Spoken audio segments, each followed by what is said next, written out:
camp out. In person only, live only. Yeah, thank you. We should open the video with you singing Kitty. I'm On 3. This is my first beer, for real. 1, Like, I'm not 2, sing. You can do it. I believe in you. It's not happening. Welcome to the chat, everybody. Welcome to, again, another Getting Ready for Forgotten Angels video. Tonight we've decided to cover more things on our route down there, things to prep for, things we still have to get ready to do. And at the very end, we're going to do our worst experiences from Forgotten Angels. So if you want to join in, give us some questions in the chats. So, all right, with that to do, off to my side here, I have the Loose Juice. Say hello. Hi, howdy. And next to him, I have the AZ and the DZ Adventures. Yep. Hi. All right. So anybody that just saw my video saw what I'm getting ready by doing to get ready for Forgotten Angels. Still revamping the bike, new tires, new brakes. Still got to change oil. I got a new air filter in it. And some surprises for the camp out. We're still trying to get ready. You guys know we're going to have T-shirts there. We're going to sell the T-shirts for the camp out. So hopefully that works out well. Anything we make from the T-shirts is going to go back to Forgotten Angels. So, Juice, what do you still have to do to get ready? I have a decision. I can either do a couple more upgrades to the Grom before I bring it down, or I technically, other than packing clothes, I'm ready to go. So I have some crash protection for the Grom that I've just been holding off on doing. It probably makes the most sense to do it before bringing it down to camp out. But I have full faith and confidence that even if it gets dropped, it's really not going to get beat up too much being in a field and not on the road. So I think I'm ready. I've been ready. I was born ready. So that's how I feel about it right now. I just want to get down there. Sweet. Stephanie said the T-mails. Hey, everybody. I know English. It's my second language. Stephanie just said she mailed the T-shirts today. And 9 Mills, hey, welcome to the chat. All right, AZ to the DZ. What do you guys have to do? Well, what bike I'm thinking is still undecided for sure. Oh, you have a choice now. We know what one she's taking then, so... Hey. Well, yeah. Well, my bike's sitting on the lift right now with no rear suspension on it because I went to adjust it because I noticed it felt soft at the camp out we did at Throttle Co. and on a couple rides after that, and yeah, they were just dripping oil. Oh no! So they're on their way to South Dakota to get rebuilt. Well, all right. Yeah. So I take it that you will be riding Annette's, and Annette will be riding the Tiger. Actually, no, she's going to be riding the Street Bob. I'm way too big for the Street Bob. So you're riding the Tiger. Yeah. So you get to sing Kitty at the at karaoke. Oh, you missed it. You missed the Kitty song. Yeah. Oh, Juice, sing the Kitty song again. I am far too sober for that. It's a little too early to be singing. But watch what I do. A little secret. I know. I've been trying to not be sloppy on the stream, so I waited. This is literally my first beer. I promise. So for a Friday night for Juice, that's pretty good. I don't get sloppy anymore, but I still like to partake the imbibations. Yeah, still got a couple little upgrades on the her Triumph to make anyway. So, like throwing highway pegs and some highway spacer or riser spacer on it to make it a little taller risers. Right on. So, yeah, that bike will crush miles once you get it, especially having somewhere to put your feet. On an adventure bike, you're gonna want that. I was just talking to somebody today. So a week ago, they were asking me about bikes, and I told them about the Victory Hammer that was up in Harley. And when he went up, the bike was big enough for him, but it was more than he wanted to spend for a bike because his thinking was the VTX 1300 was more bike than the Hammer, but was the same price. And I'm like, well, you got to think that the VTX it's a very, it looks great, it has a good price, but it's a very generic type cruiser, and it's not actually as stretched out as the Victories are. So I'm actually start pushing him towards these adventure bikes because he's like 6'5". He's a big guy. And so I was like, you know, I don't know if you want to spend the money, but the new Harley adventure bike is really, really tall, but so is the Triumph Tiger. It's a really high, nice bike. They're all tall bikes, so. I think all tall people should wear. Annette, how tall are you? I'm 5'6", but I have very short legs. Okay, so did you have to get anything done to it? Do you have to lower the seat or anything to be able to ride the Tiger? That came with a low seat already on it in the low position, and I think the suspension was already lowered. Yeah, before. it's already the low version. Yeah. And they put the low seat on it, and I think it has the aftermarket lowering link on the rear suspension. So, yeah, the best thing about the BMWs is there's 3 positions on the seat already, and pretty much every BMW I've ever had has had it. You can actually raise this seat up from, like the one I have there goes from 29.5 up to 33.5. So you can actually raise the seat up. It's freaking awesome. Then you have the ride suspension that's automatic from the handlebars. You can actually jack it up.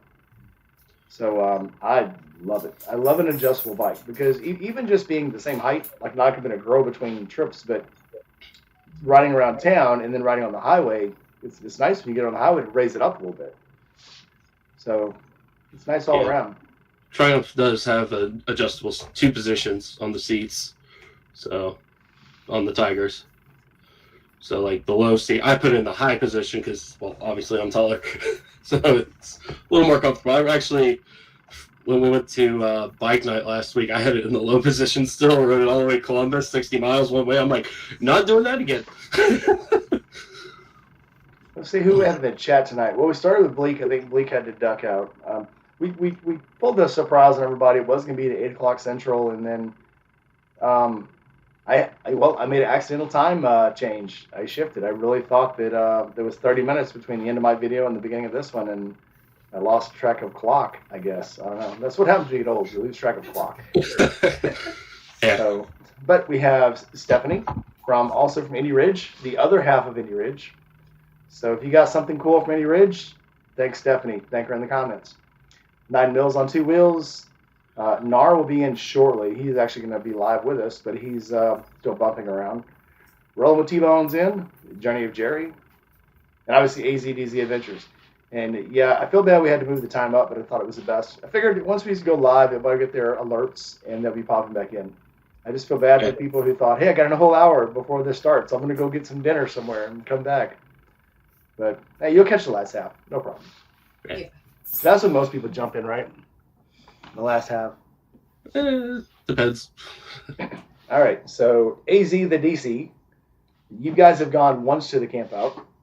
I guess we can talk about. You guys said nothing bad has ever happened to you on the trip. So, At least the one trip we made down there. Yeah. So did you trucked it down last time, didn't you? Yeah, we trailered. So, Well, it was also 15, 20 degrees up here in Ohio. We're not Aaron, who is not the brightest about riding when it's that cold. We almost rode down in March. You should have. We both had a weird gut feeling, though, that it might not be a good idea. And coming home, I'm glad we did. Oh, yeah, that was a surprise for all of us on the way back. It was a great ride down. I totally enjoyed the ride down. Well, yeah, it was warm for you. Or did it not on the way back? It wasn't 15 on the way back. We'll get to that later. But so what are you going to do different this time? Think about actually riding all the way down.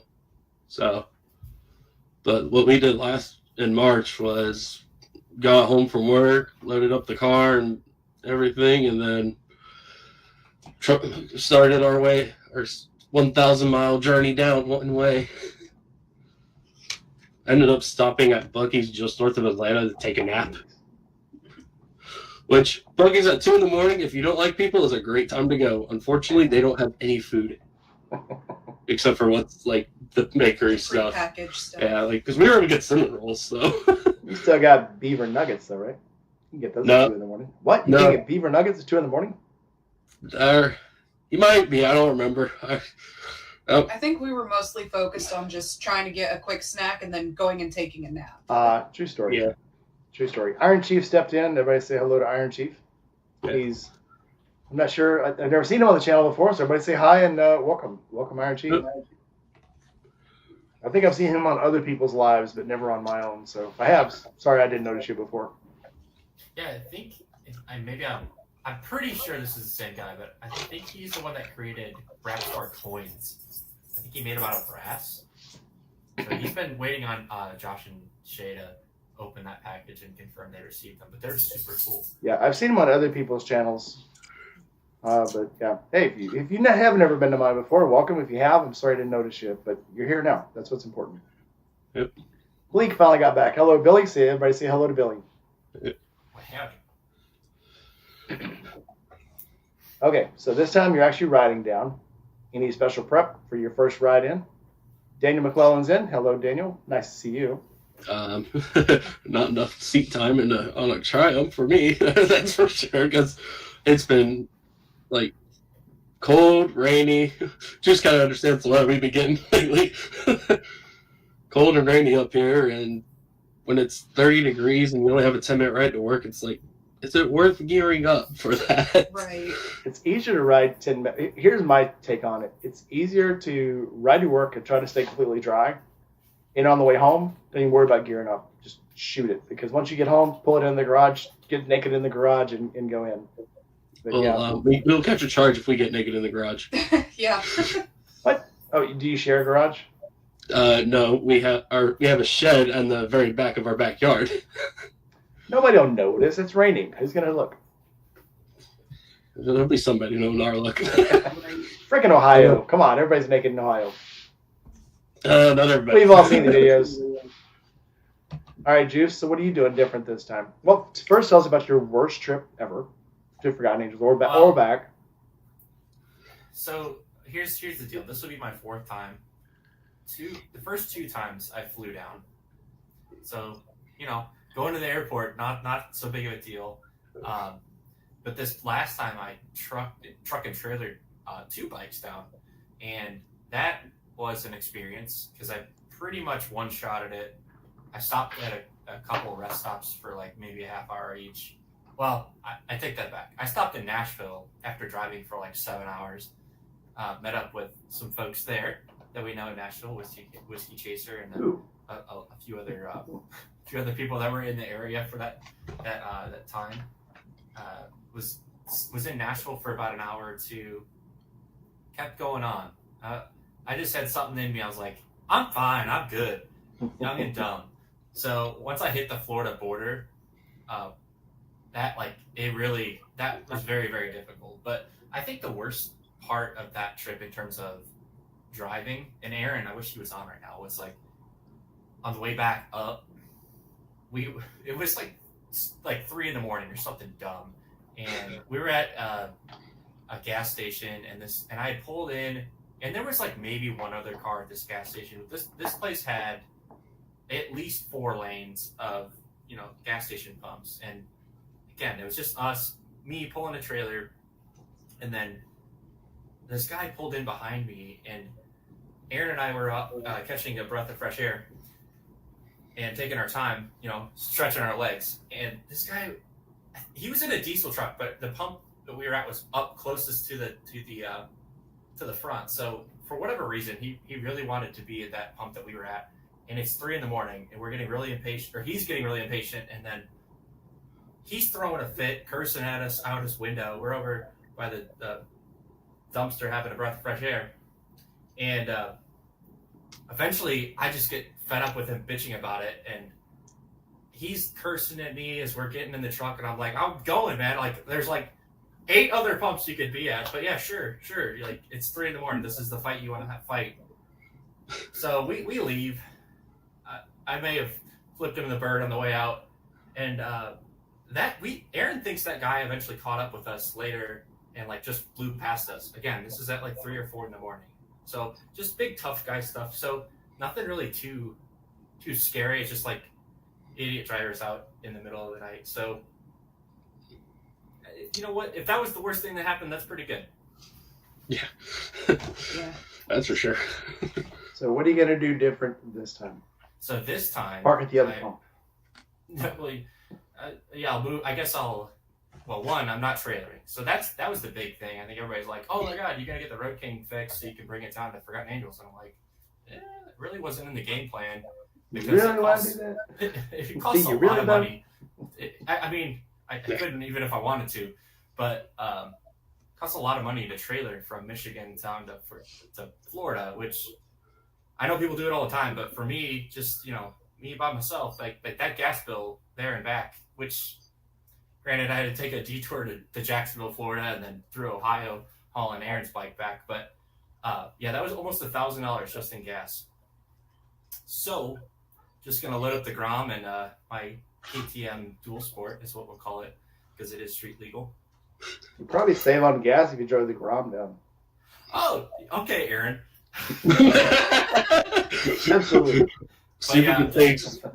Just gonna have those two bikes in the back, and I'll get significantly better mileage and save a little bit of money that way. But also, I alluded to it earlier in one of the other premieres that happened earlier today. But as of like this week, found out or realized that I very, very likely have one of those groin hernias. So I'm probably, gonna take it pretty easy this camp out and maybe not do a whole lot of hooligan dumb shit. So again, it doesn't hurt that I'm not all in a trailer having to worry about loading heavy shit. I'm actually considering not even bringing the 450 and just bringing the Grom because it's light. I can wrestle that thing without worrying about my innards going through my ball sack. I'm not to that point yet. I haven't found like a lump yet. But yeah, I'm pretty sure I have a hernia. Yeah. All right. Well, my worst. So I've been 3 times. This will be my 4th time, and every time I've had a memorable experience. Most of the time on the way back. But the very first time, we got lost. So the way we wanted to go was go through Birmingham, get into Montgomery, and then head down through Dothan and hit 10 at Tallahassee. Somehow there was construction. There were a bunch of wrecks, and the TomTom put me off the path and put me on a bunch of back roads in Alabama going into Georgia. So we nearly ran out of gas. And I found out my gas gauge. It'll tell you it comes on when you have 50 miles in the tank, which is 1 bar. Mm-hmm. And it kept telling me I had 50 miles in the tank, and then I had 40, and it got down to 22, and then it stayed on 22. So I'm thinking, this is as low as it goes. So for about another 20 miles, it said 22 until I got to a gas station. When I got to a gas station, it was in Tifton, Georgia, and I said, I'm done for the night. And we stopped, put gas in the tank, and I was like, I'm done.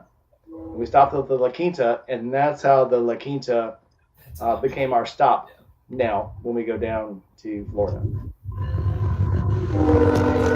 Choo-choo. Somebody knows you're a train. But we live like 200 yards from the tracks. Nice. But the absolute worst one. I couldn't tell. Actually, it's probably not even 200 yards. It's probably like 80. Yeah. Yeah. I used to have an apartment that was close to track, so I got it. Yeah. I used to live near a track, and one night, it came through 3 o'clock every morning, and the one night the train didn't come through, I woke up, and I felt like something was wrong. The train was 10 minutes late, and I woke up because I didn't hear the train. Anyway, the last trip was the worst because on the way back, as we all know, the last trip coming back from Forgotten Angels, it was stupid cold. Even in Florida, it was stupid cold. Yeah, it was like, 40 in the Jacksonville line, somewhere around there? Well, when we usually, I mean, you wake up in the morning at Forgotten Angels, it's like 65, 70 degrees. I had to go take the Pillion to the airport. When we got up, it was 45 degrees in Tampa. Yeah. And so, I shot her to the airport, came back, was late loading up because obviously by then everybody was awake. So it took me 2 hours to get my stuff packed up, tell everybody goodbye, hit the road. When I hit Atlanta, it got down to 30 again. And I was like, well, I'll just shoot it. I'm only like 6 hours from home now. I can shoot home. And once I get on 20, I'm home free. Well, once I hit the Talladega Forest, it was done. It got so damn cold. I'm like, I got to stop. I can't. And there was ice on the road, and even on the Grand America, it's got fantastic weather control and traction and rain mode. But I could feel the bike, starts to slip, and it would take over real quick. But I was like, I can't drive in this shit. Yeah. So I had to pull off. And the next morning, I stopped at a hotel. The next morning, I had to wait till the sun came up because there was ice on the ground, and I didn't want to try to. Once I get the bike moving, it'd be great. Pushing the bike around the parking lot was like, seriously ice skating. Yeah. So I had to wait till the sun came up and it started getting above freezing before I even tried to pack the bike and get out of there. So this time though, it will be 20 degrees warmer when I leave here to go down there because it will be 60 when I leave here, and coming back it'll be like 30 degrees warmer. So, and it'll probably rain. It'll probably rain. I can do that. Not a problem. There's no way you can say probably. I mean, it's gonna rain. guaranteed to rain. I think It's always gonna gonna rain. rain when everybody's going back. Everybody will be hitting rain, from what I was seeing. But yeah. Dan Howard just stepped in. Hey Dan, nice to see you. He just got a new to him bike. Really? What'd you get, Dan? What'd you get? You can spoil it for him, Juice. What did he get? I'm gonna say I could tell Go you. ahead. Actually, well, I don't know if it's like an ultra or no. He got a road glide. Right. Did you really get a Road Glide? Did you really? No, it's one of the bigger touring bikes, but like it's a 2011. It's pretty similar to my bike, except for the fact that it's black and it has a fairing. Yeah. 9 Mil says it takes him 90% of his driving is just getting across Texas. Absolutely true. I believe it. For those of you that don't know, so when you're in Beaumont, Texas, which is Orange, Texas, is actually the eastern part of Texas, you're closer to the Atlantic Ocean than you are to the other side of Texas. And when you're in El Paso, you're actually closer to Los Angeles, California than you are the other side of Texas. Texas is 847 miles across. Wow. It's absolutely insane. And I've drove it a couple times. And I would rather not again. Even on a bike, I mean, you're looking at just a full day of driving to get across Texas. Yeah. It's insane. Matter of fact, it takes as long to get across Texas. It takes longer to get across Texas than it does to get from my house to Tampa. I believe it. That's impressive. It's 820 miles from here to Tampa. It's 847 across Texas. 9 Mil said 889. He's coming down from the Panhandle. So yeah, for him to get out of Texas, 890 miles. That's insane. Yeah. T for Texas. That's what I'm going to sing at camp out. T for Tennessee. All right, so what kind of stuff we got going on in the chat? Where are all you guys coming from? Obviously, 9 Mils is coming from the Panhandle. Yeah.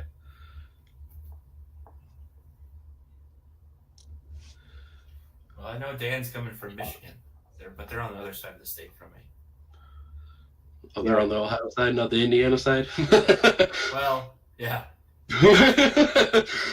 They say that in Texas you can get everything that you can in the whole United States, but until you get out to San Antonio, it's woods, and then there's plains, and then there's valleys, and even there's a couple of mountains. But once you get to San Antonio, all the way out to El Paso, it's just desert, nothing but desert. I believe it. Desert and trucks going 100 miles an hour, and I'm not kidding when I say 100 miles an hour. When the 18-wheelers out there fly, and you better get out of their way.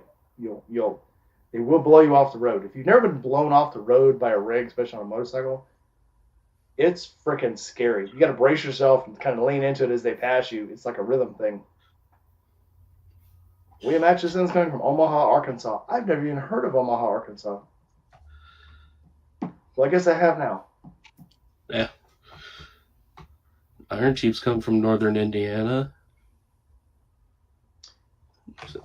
That's what I love about this camp out. People come from everywhere. You're looking Well, last camp out, it seemed like 3/4 of the people there were from Ohio. Well, that's because that's all you talk to.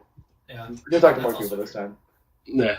You know why? Because there's nothing in Ohio. Everyone wants to leave. Everyone wants to get Especially out. in March when it's all frozen. Okay, so I just got word. So our benefactor, our Lord in Chief, Steve Laria, is in the hospital getting some stuff done. He's okay. He should be back out tomorrow. But let's just send him our best wishes for a speedy recovery. Yeah. Yeah. 9 Mil just reminded me, once you get past San Antonio, it's the only place I know in the whole world that has an 85-mile-an-hour speed limit. For in America, anyway. There's actually signs that say 85 miles an hour. Now, Montana, once you get on the other side of Montana, it's 80 miles an hour. But yeah, I've never actually seen a sign that said 85 miles an hour, and that's insane. Me and Diana were going to Phoenix. This was probably 8 years ago, and we swapped out right outside of San Antonio, and she was going to drive for a while, and it was so scary. Once we got into New Mexico, she couldn't drive because the cars were driving by so fast it was freaking her out. So I had to get back behind the wheel. It's nuts. If it says 85, they're doing 105. That's just the way people are. Well, I know up in the Dakotas, some guys that we know, they run 90 through North and South Dakota. They're like, the ticket up there for 10 over is $20. Well, that's a bargain. Oh, it's like, why would you go any slower? You're just purchasing the right to be able to drive that fast. That's not really a fine. That's just the cost of doing business. I mean, yeah. They're like, plus, I mean, you want to knock out miles up there because it's flat and nothing, depending on which way you're going. So, yeah, they're just trying to kill time or get us time through as fast as they could.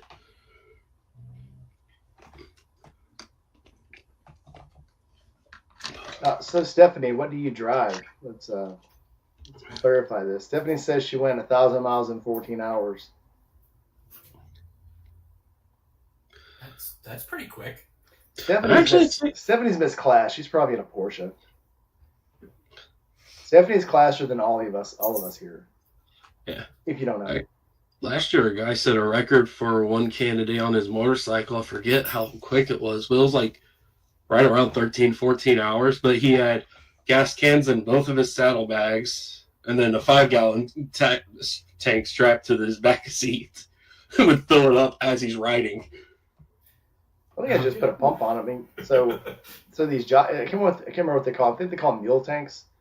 But they basically, once you have a float in your front tank and a float in your back tank, and once your float in your front tank goes down, it pumps it from the back tank to the front tank.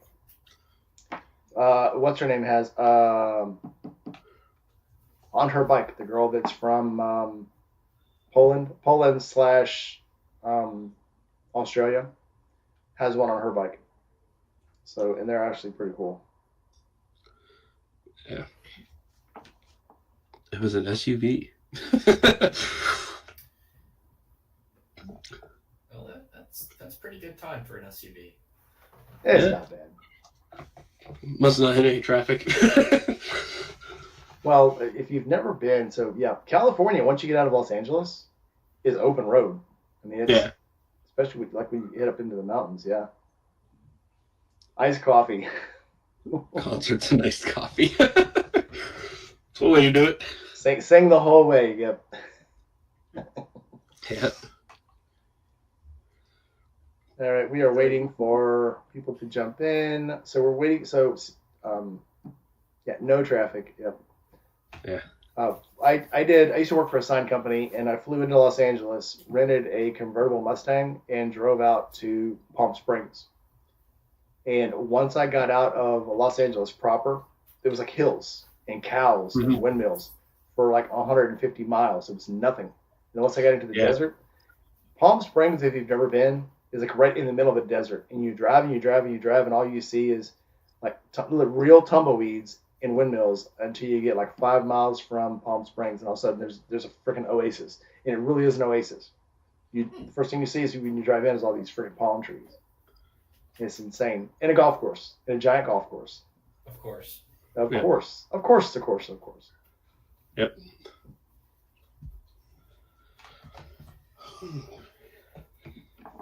I was trying to hold out for somebody else to get in the chat. Like I know, me too. Sid, but I have got I've got to let the dog out. He's bugging me. Who let the dog out?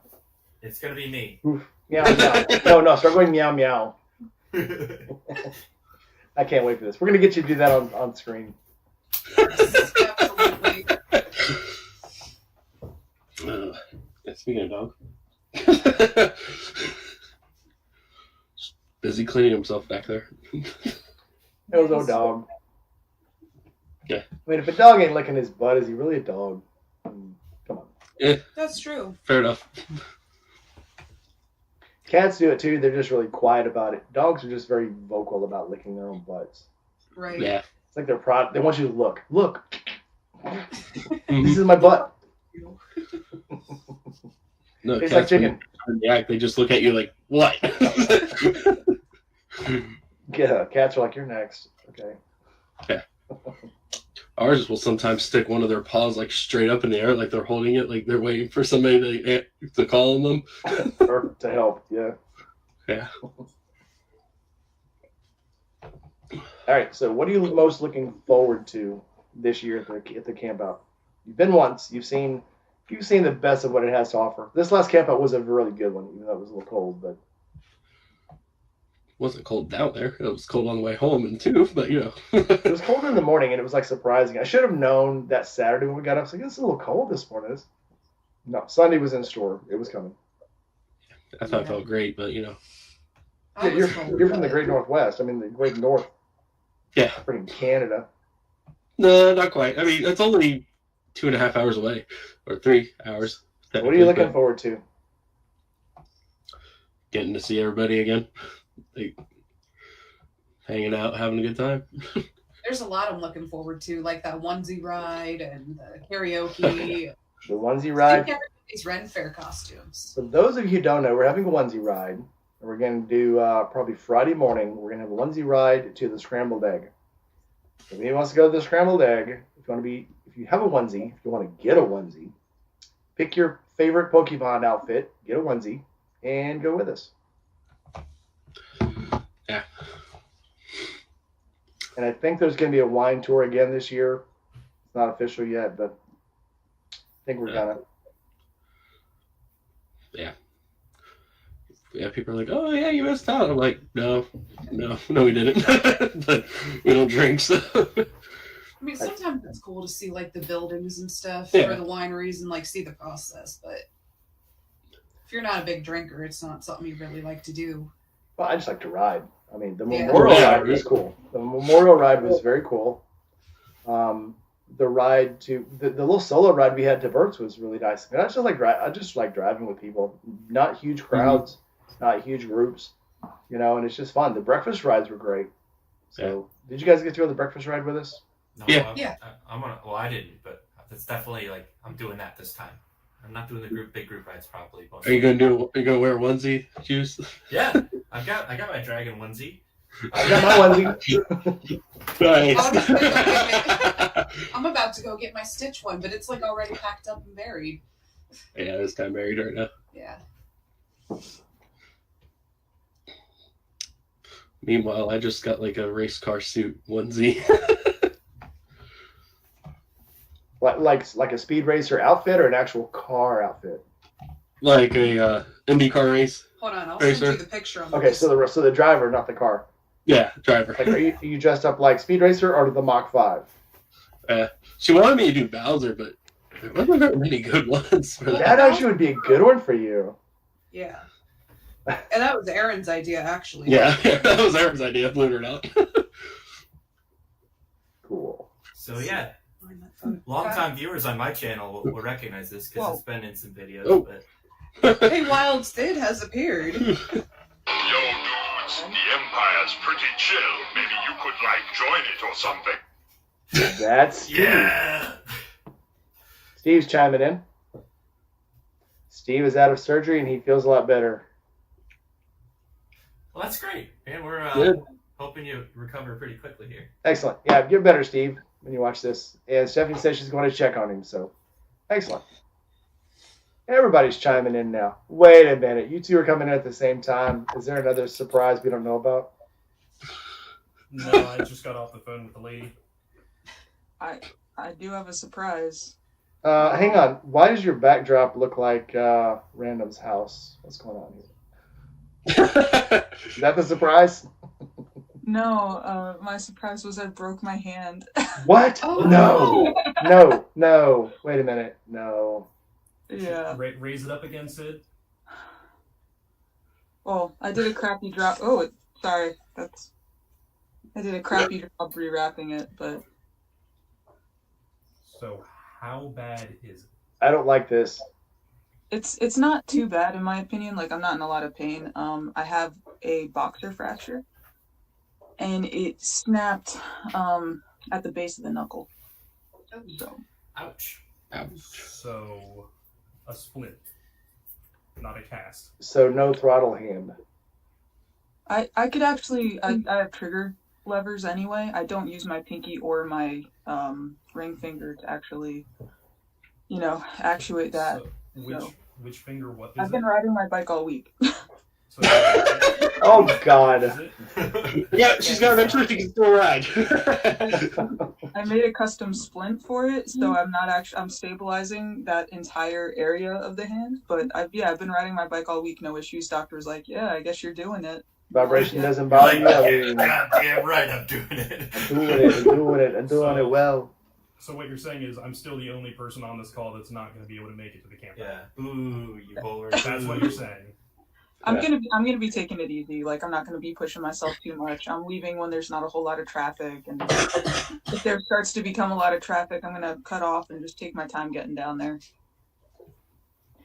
Yeah, I'm thinking about leaving at like 2 or 3 in the morning, just to ensure I can get there before dark. Yeah. Yeah. Yeah, we're leaving after work Wednesday. Probably not going to be on the road till what, like 4:30 at the earliest. In the afternoon, like 2 Yeah. hours Yeah. before sunset starts. Yeah. Because at 7 o'clock, it's dark as shit. Yeah. Yeah. Gotta love fall. Back again. Back again. Don't speak a cat. Look at Loki All right, so we left off. So who chimed in first, Sid or Random? and Sid. Sid. All right, Sid. So where we're standing is we're talking about our worst trip to Forgotten Angels before we had a broken hand, and to or from. And then we're going to talk about what we're going to do different this year, which we kind of already know what you're going to be doing different. But tell us about your worst trip to or from Forgotten Angels. What happened? Okay, so I'm stuck between when my floorboard almost fell off the bike, or when my hands were freezing so bad that I had to stop every 30 minutes to warm them. Yeah. I think, the last FA definitely. And it was the one, I feel bad because it's the one where I went with Mike, but it wasn't because of him. It was literally because my hands were freezing off. So that was on the way down or the way back up? Because way back up, we've kind of already agreed so far. It really sucked. The way down was a lot worse than the way back up because I actually stopped somewhere near Winston-Salem to go to a cycle gear to pick up some heated gear. And in the middle of the night, in the inky darkness, I wired a set of heat wire gloves. I put a heat wire harness on my bike. So that was fun. I couldn't take it anymore, man. I did not want to keep stopping. I was so pissed off that my hands were freezing off. It was painful. I was like, no, can't happen again. I did try, like a week before Forgotten Angels is when Shade Tree decided to go out to Los Angeles, and he was stopping, like every gas station he'd stop and heat his gloves up. I did that on the back last year, and it was awesome. Put them on the hand dryer and get them where they're freaking hot, and they stay warm for like an hour. Yeah. So Yeah, it's and not then they bad get if you cold, don't have heated gloves. and then they get cold. Yeah, I did that this past March as well. I wish I would have done something more like that for my feet. 1 second, guys. Thank you so much, Roland with T-Bone. Thanks for the sub. You're awesome, dude.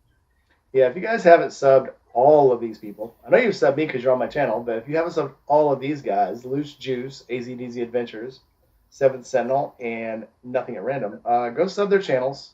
We'll be here when you get back. Or open 2 windows. That's what you do. Open 2 windows, sub to us, listen to us, bullshit while you're subbing. We're actually like 5 or 6 away from 100. We're that close. Ooh, we're that close. And I know Rainy's yeah. pretty close to a milestone as well, too. I am. I'm Randy's very close. 5 away from 900. I've been bobbing back and forth. So I hit 890, and then I hit 891, 892, 891, 890, and it did that no shit for like 3 weeks. And it just when I dropped the advertisement, I'm not sure what happened last week, and all of a sudden it shot up 2, and then the last 2 days it shot up 3 again. So hopefully, as we all know, if you don't know, you know. The Forgotten Angels videos always do super well, and you get 25-30% more viewers and subs from your Forgotten Angels video. So Sid's getting Babes some Right Out late. video is apparently a very good one to do too. Do that. Babes Right Out's been our best video of her going to Babes Right Out. Right outs are the best performers. I mean, I would do really well on maintenance videos. Maintenance videos are my highest watched videos, but the highest subs are always from the camp out videos and from the ride videos. My number one highest video just broke 8K today, and it's my tent and camping quality upgrade. When I got the Wolf Walker tent and set it up for the first time, that video just broke 8K today.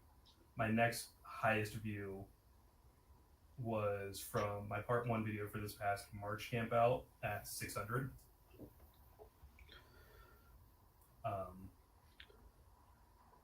But all of the camp out videos do, for the most part, have a higher view count than the rest of mine as well. Flipping the Blue Mule just stepped in. He's one of the grand prize winners. He has won a motorcycle from Shade Tree. So congrats, Flip. Yeah, make sure you all, if you're not in here right now, if you're watching this later, or if you're in here right now, you're not subscribed to Flipping the Blue Mule and Rolling with T-Bone, and probably some other folks in the chat. We got to support each other, so go subscribe to them too. And look at all these names and make sure that you tell all these people hi when you get to Forgotten Angels. Everyone gets a hug. Everybody gets a hug. Mm-hmm. Thursday is free hug t-shirt day. So everybody gets a hug. And onesie day. So yeah, I didn't notice that Sid had an FA vid up until I was getting ready for my last video. And I was like, she just snuck that shit in on us again. She's very sneaky. Very sneaky. I'm sorry, man. I was in the urgent care when I was doing the video. I didn't even know. I was like, what? She has video? What? You gotta do some premieres. Premieres are where we bond. That's our bonding time during the premieres.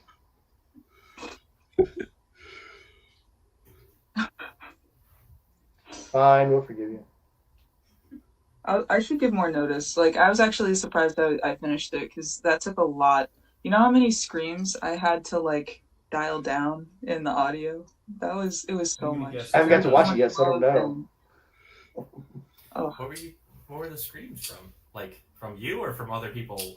Cheering, just everyone cheering. We roared, man. It was such a good meet. It was so fucking fun. Sorry, I'm getting distracted by the chat. There's so many wonderful people here. Yeah, Lost on the Road. He's a big, tall guy. I'm thinking giraffe. Maybe. Well, apparently there's a dragon onesie that fits Jews, so I guess you can be anything you want to be. Yeah, I mean, Fitz is probably. I mean, it looks like what are the leg pant portion? They look more like knickers on me. But yeah, mine too. That's okay. I'm fine. Covers my head, covers my arms. I'm gonna be wearing boots anyway, so. And the hood of this one actually fits over my helmet, just barely. I remember you streaming on Instagram one day, riding around in it. Yeah, I think I still had the concourse, and I was just going around my hometown at the time, St. Joe, Michigan, going around by the lake and just breaking necks. Oh, yeah. People being like, "Is that a dragon riding a motorcycle?" It is a dragon riding motorcycle. So Sid, you said that this past March, was probably your worst ride in because of the cold. You only left in the middle of a blizzard. Mm-hmm. But was there anything else other than just the sheer cold that made it your worst adventure down there? Well, actually, I never hit that blizzard. I skirted around that storm. I skirted around it like a boss. Skirt. No. Say you rode through it. It makes you sound more badass. Yeah. Or insane. But one of the two. No, I was flirting with the edge of it. Burden with disaster. All right. Well, then what about your ride home? What was like your worst experience riding home? Which trip? My worst experience of her riding home was when she texted us all and said, "Hey, there's a giant bear outside my tent. I may have to go kill it with my knife." Also, this past That was- camp out. Oh, and then this guy was like, "That was probably a deer." Like, sir, I hunt.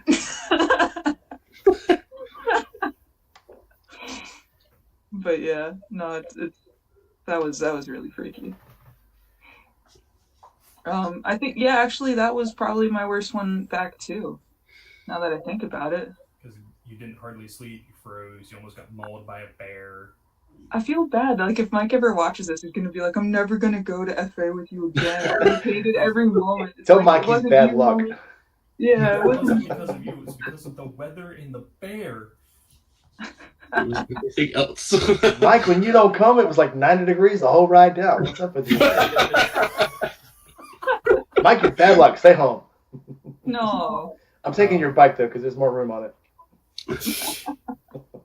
I want to call out a comment from the chat. So Flip in the Blue Deal just said, Rainey, don't forget that he sent a bunch of boxes of first set. I can't read the whole thing. I sent big first aid boxes to Forgotten Eagles for mending needs. Okay, so I got a big box of Coban, and I also got a big box of a whole bunch of first aid kits from another member. I can't remember who sent it to me now. Oh, I'm such a dumbass. Holy shit, my brain just took a fart. Anyway, people have sent me a bunch of stuff. So, I'll be packing a whole bunch of stuff when we get down there, trying to find something to put it all in. So for the next camp out, we will have a bunch of first aid stuff next week. So that's not an open invitation for everybody to go get fucked up. It's just in case you do. It's like, I gave my daughter's a paramedic in St. Louis, and I gave her a bumper sticker that said, "I don't want you to get hurt. I just want to be there when you do." And that's kind of how I feel. It's like, if you get hurt, make sure you yell for me or Sydney or 9 Mills, because we all have very good training. So look for us. Don't go out and get hurt on purpose, but yeah, if you get hurt, look for us. All right, so Sydney, what are you going to do different this time? Obviously, you won't have to worry about cold this time because it's actually going to be a very nice ride. But what are you doing different this time you didn't do last time? What am I doing different? Riding one-handed? Hey, I got that cruise control, yo. I think this time I'm starting out with all of my heated gear on the bike instead of purchasing it halfway through the ride. I'm not packing as many shirts because I'm going to be buying a lot of merch, so I have a lot of space. You ain't got to buy shit. We're going to have so many damn shirts. Seriously. Okay, I can show Aaron what he's missing out on. Oh, hell. Midwest. Team I Midwest. hate all of you. Yeah, it's too bad we had a real pretty white paint and everything for the motorcycle on your shirt, but you're not going to be there. Listen, I tried, okay? Work is not okay right now. In fact, I spent most of my day on the phone trying to solve things that are on fire. Oh, boy. It didn't go well. Sounds like a good day. It sounds like I might be working part of this weekend, too. Yeah, Right there with you. remotely? Yeah. You can work remote, right? Sometimes, yeah. On certain days, I have to go to the office. Make sure your card is charged. Mhm. Buck says he's CLS certified also, so look for Buck too. Yeah, Buck. Actually, if you get hurt, just stand up and yell "Boo Boo Unit" as loud as you can. Somebody will come Yeah, fix you. somebody will help you. I think that let's lead with try not to get hurt, and like especially if you're gonna be at risk of your leg burning on an exhaust. That seems to be a pretty common theme. Let's do our best to avoid that. Full length pants. That'll help a lot with those exhaust burns. Full length Guys. pants. Guys, there's a Duluth in Jackson. Jackson, Tennessee, Jackson, Florida. Florida. There's Jackson, a Duluth. Mississippi. It's on 95. It's on 95 in Florida. And I how ordered pants. excited she is right now. Dude, I'm gonna get this. I'm gonna stop there. I'm getting pants. I'm so hyped. Oh, well, if you stop in Jackson, say hi to Rowdy for us. He's not going to be able to make it this time. He's not making it? He's not going to make it. Oh, Crazy Cooter. That's who sent me all the first aid stuff. God, why did I had a brain fart of that. Crazy Cooter sent a ton of first aid stuff. So burn cream, aspirin, Neosporin, all kinds of stuff. So okay. So, before we get to that, Aaron, worst trip, up or down? Ooh, honestly, it all falls into the same trip, October of 22, because I left the gas station closest to my house at 9:30 p.m. on a Tuesday. I pulled in and put my kickstand down on the Forgotten Angels property without stopping. Other than to get gas, I didn't stop. Wednesday night at 7 p.m. exactly.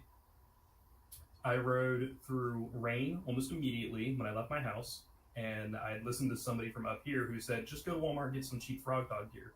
It'll hold up. Oh. That shit exploded and shredded itself in the wind on the interstate. I looked like a mummy with bandages coming off of me going down the road.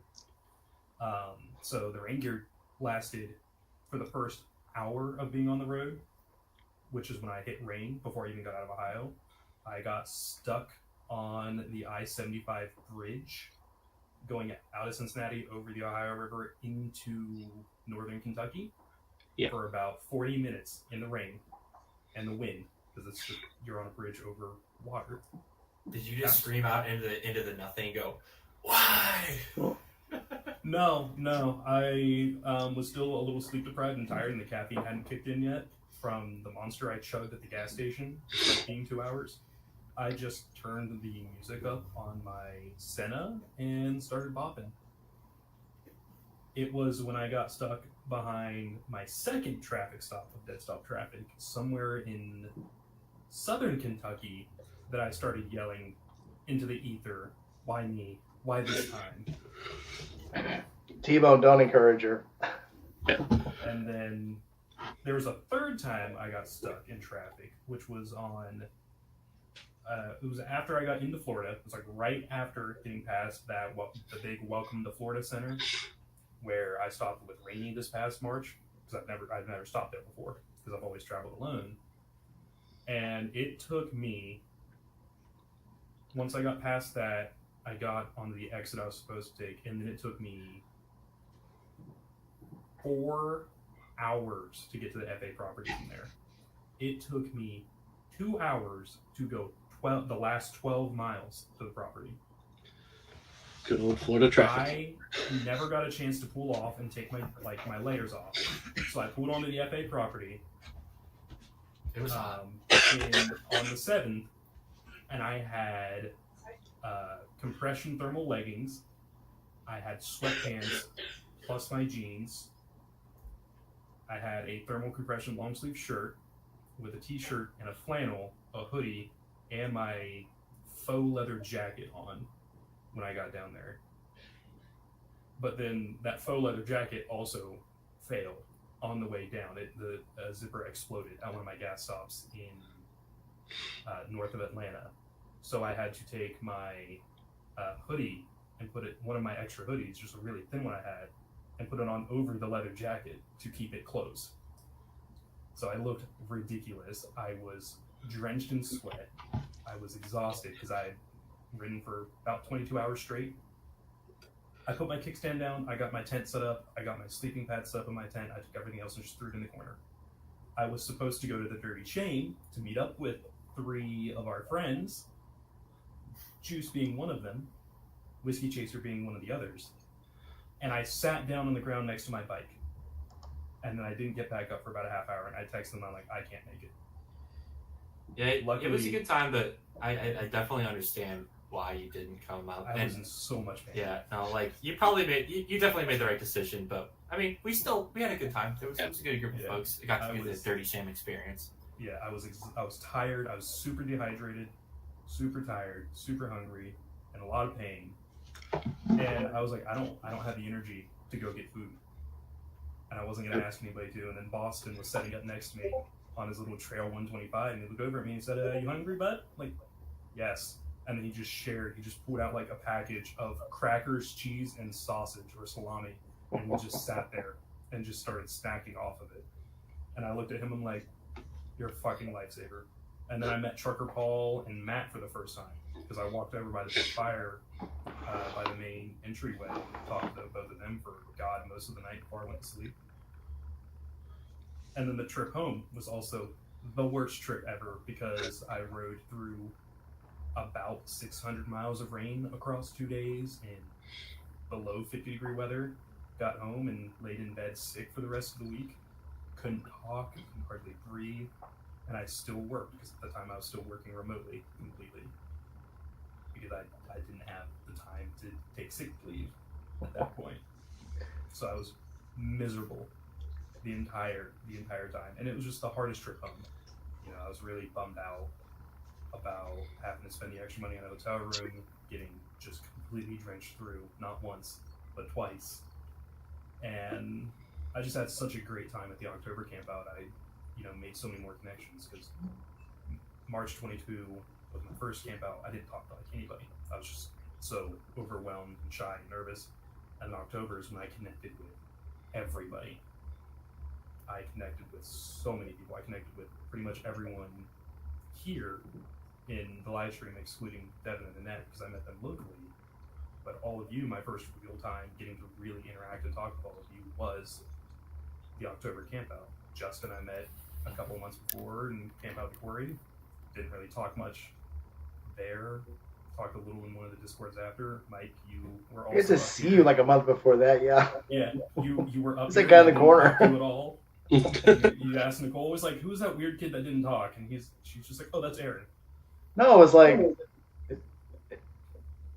who's that guy? She goes, "Oh, that's Aaron." I go, "Oh, okay." I remember thinking, "Oh, well, maybe he don't want to talk to me." Okay, well. I wasn't sure who you were until right before you were leaving. I was really looking at your bike and I saw your rain register. I'm like, that sounds familiar. Why do I know that? Like, oh yeah, he's a YouTuber. And then Sid, like I said, March 22, I thought she was going to murder me because I was just so intimidated. I saw her in October. She was like the most bubbly, friendly person ever. She's like, "Holy shit, you made it! You're alive!" And I think that was also when I first met and actually talked with Yankee as well. Was the October camp out, and then it was just like it was such a good time. I was riding such a high that that immediate like coming down from the experience hit me 3 hours north of leaving. So I just had that like the entire ride home, and the weather made it worse. And it was probably the hardest ride I've done to date, just both physically and mentally. That whole trip down and back was the hardest physically and mentally for me. You tried to iron butt it the whole way. I iron butted all the way down, and I was gonna iron butt at home because I was a little tight on cash, and I was like, I can't really afford a expensive hotel stay. But then after 300 miles in the rain, looking that I was gonna ride all through the night, and it wasn't gonna go above 40, and I was already soaked. I'm like, I'll die. I would literally murder myself trying to do that. So I rode for a couple hours after I decided I shouldn't do that. Found somewhere like a couple hours south of the Tennessee-Georgia line, a hotel that had nobody there, and I'm like, well, it's the closest one, and I can't ride any longer. Fortunately, I'm a AAA member, so I got a small discount. It was like $115 for the one night. Oh yeah. So they call him Mr. Brag about his AAA membership. Yeah. Yankee stepped into the chat, and before we go start asking him questions, every time I see Yankee, I remember the guy that said, "Yeah, every guy that drives an Indian Scout is named Zach," and we're all like, I don't know any guy that named Zach that rides an Indian Scout. So, Yankee, do you remember that guy? Yeah, it was some asshole. I remember.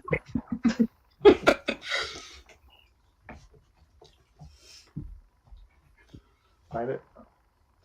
Anyway, so Yankee, we're talking about your worst trip to or from Forgotten Angels and what you're going to do different next time. So what do you got for us? So, well, I mean, the first 2 times that I went, I did it the laziest way possible, and I flew in and I rented a bike. By the way, if anybody out there is looking to rent a bike, if you're on either Rider Share or Twisted Road, which are the two big sort of bike share rental apps that you can use, there is a gentleman who lives right near the airport named Lee. He has a whole fleet of bikes to rent, and he is a fantastic human being. I highly recommend checking him out if you're planning on doing something like that. Anyway, I attest to that. We Yeah. rented from the same guy. yeah, I've recommended multiple people to him, and everybody I've ever met who's ever dealt with him just says that he's absolutely great. He actually has a red Indian Scout that I used the first 2 times I went down there. Not because I had any loyalty to that particular bike, but because oddly enough, that was the one he had set up that had like the top box on it, and it was something I was familiar with. I wasn't quite ready to jump onto a Triumph Tiger. Although if I were to ever go that route again, that might actually happen. But anyway, so that was the first 2 times that I went down. But the last time I went, which was this past March, I was really determined to take my own bike just to prove to everybody, yes, I do in fact own my own Indian Scout. It is real. It is not the girl who goes to a different school. So I I had a girlfriend in college. Exactly. Yeah, you don't know her. She lives in our town. You don't know her. She's from Michigan. Yeah. I think she's from Iowa. Anyway, but that was also the first year that I actually also had a pickup truck, because before I had, if anybody ever recalls me owning a Toyota 4Runner, shout out to Chase, if he's out there anywhere. But now I have the Tacoma with a 6-foot bed, and this was part of my plan all along.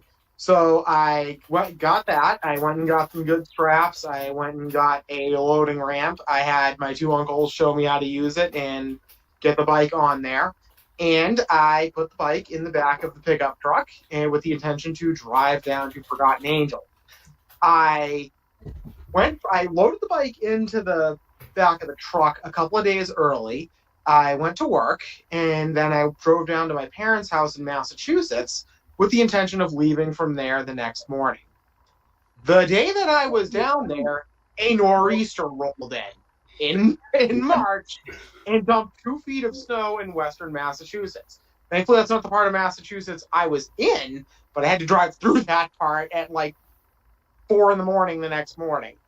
I sat there that entire afternoon, paranoid that my bike was going to get buried in snow in the back of my pickup truck.